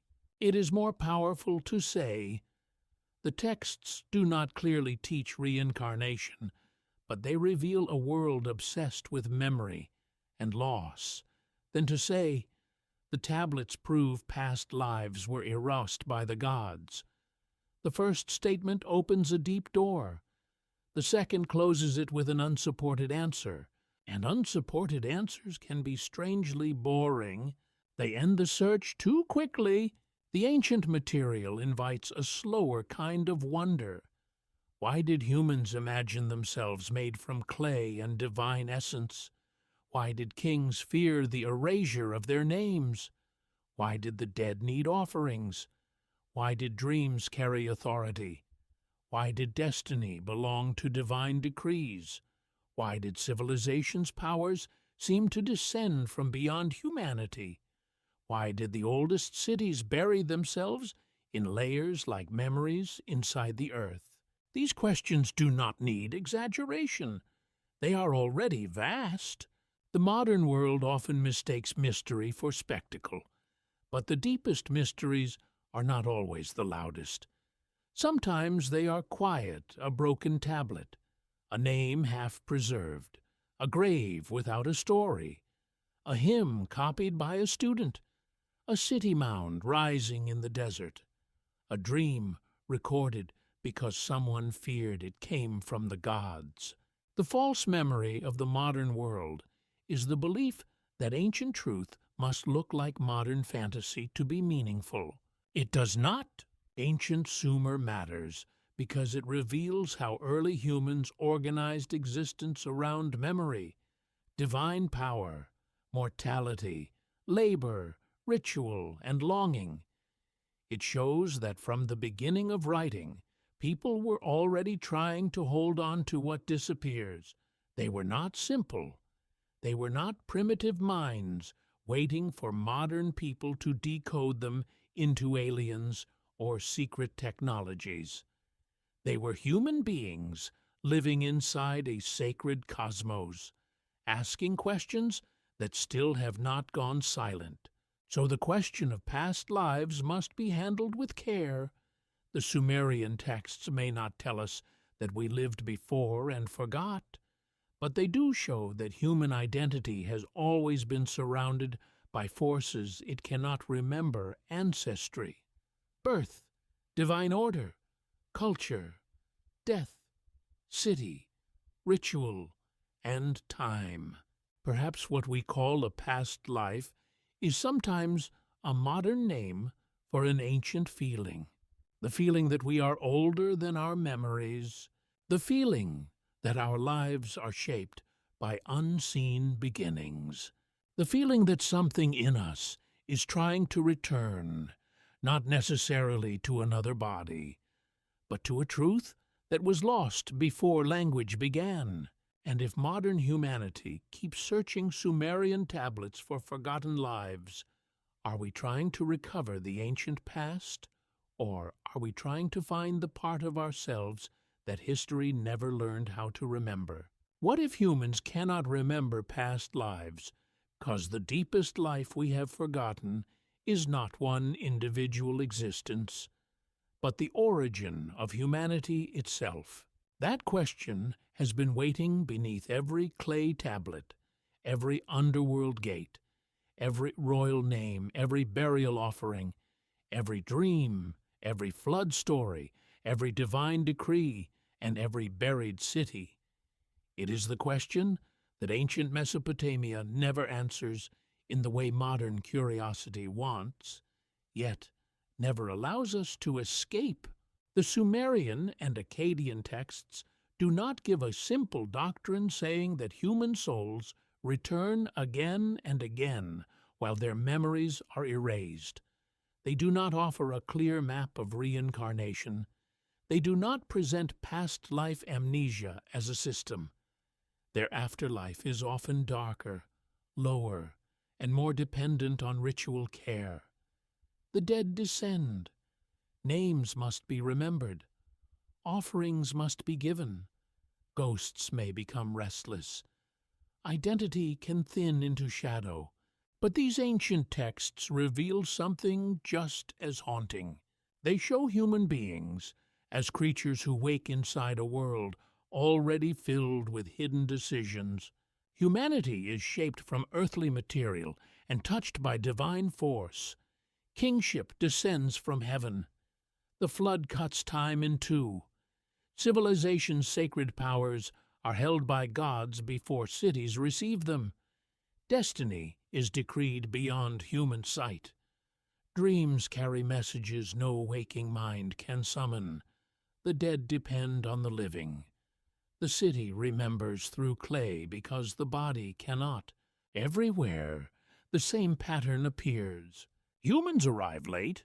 They arrive after the gods have spoken, after the decrees have been set, after the powers have been distributed, after the ancestors have lived, after language has formed, after the city has been raised, after the dead have gone below. Even a newborn arrives in the middle of a story older than consciousness. Perhaps that is why the feeling of forgotten lives is so powerful. It does not always need to mean that a person once wore another face in another age. It may also mean that every human life carries more past than it can remember. A body carries ancestors it never met. A name carries hopes the child never chose. A language carries dead voices. A ritual carries vanished fears. A city carries buried generations. A myth carries questions older than history. A dream carries images the waking self cannot explain. A life, then, is never only one life. It is a gathering place. This is where ancient Sumer becomes more than a subject of history. It becomes a mirror. The clay tablets do not hand us proof of hidden incarnations. They show us the oldest written version of a human condition that still has not changed. We do not know our own beginning. No one remembers the first breath. No one remembers being named. No one remembers the first shaping of the mind. No one remembers the ancestors whose decisions made their existence possible. No one remembers the first moment when humanity looked at the sky and feared that the gods knew more than mortals ever could. So perhaps the question, why can't humans remember past lives, hides another question beneath it. Why can't humans remember the forces that made them who they are? Ancient Mesopotamia offers several answers, none of them simple. The clay body forgets because it is mortal. The underworld weakens identity because death strips away the signs of life. The name survives only if others speak it. The tablet preserves only what someone chose to write. The city remembers only in fragments. The gods know more because the divine realm holds the decree. The human being stands between earth and heaven, carrying a spark of meaning inside a vessel that cracks. This is not certainty. It is a structure of wonder, and it may explain why the oldest stories still feel alive. They do not satisfy the modern hunger for a single hidden mechanism. They do not say, here is the exact reason memory is sealed. Instead, they surround the mystery with images clay impressed by a stylus, a king's name buried in a foundation, a goddess stripped at the gates, a ghost thirsting for offerings, a scholar watching the stars, a flood survivor carrying the memory of a drowned world. Each image says the same thing in a different language. Memory is fragile. Memory needs a vessel. Memory can be broken. Memory can outlive the body. Memory can also fail to cross the boundary it most longs to cross. That is why the Sumerian world is so unsettling. It does not imagine humans as masters of their own origin. It imagines them as beings dependent on powers above, ancestors behind, rituals around, and earth below. Human identity is not a sealed treasure chest. It is a network of relationships, signs, bodies, names, places, and obligations. When that network breaks, forgetting begins. A past life, in this wider sense, may be any life whose memory helped create us but no longer speaks clearly. The life of an ancestor, the life of a vanished city, the life of a dead language, the life of a myth before it was copied, the life of humanity before writing, the life of the child before memory, the life of the body before consciousness called itself I. Maybe this is why people still search ancient tablets for themselves, not because every answer is hidden there, but because the tablets are among the first surviving witnesses to humanity asking the impossible. Who made us? Why do we work? What happens when we die? Why do the gods hide their decisions? Why must names be preserved? Why does the past vanish unless someone carries it? And most of all, why do we feel that something essential has been forgotten? The final answer remains beyond the clay. Ancient Sumer does not prove that humans once remembered past lives and lost the ability. It reveals a world where memory itself was sacred because forgetting was everywhere. Bodies died, cities fell, names vanished, tablets broke, gods withdrew, the dead descended. Even civilization, with all its temples and inscriptions, could become a mound beneath the desert. Yet something survived, a sign in clay, a myth in fragments, a name on a broken tablet, a question still strong enough to reach us. Perhaps that is the most mysterious survival of all, not perfect memory, but the desire to remember, the ache that keeps returning whenever humans stand before ruins, graves, stars, dreams, or ancient words, and feel that the present is only the surface of something much deeper.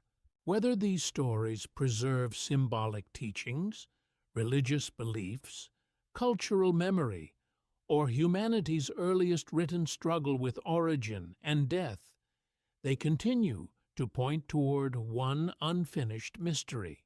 Maybe the ancient scribes were not trying to tell us exactly who we were. Maybe they were preserving the question that every human being inherits at birth and loses again in death. If we are made from clay, touched by something greater, surrounded by forgotten lives, and born without memory of our beginning, then what part of us is still listening for the voice that called us into existence?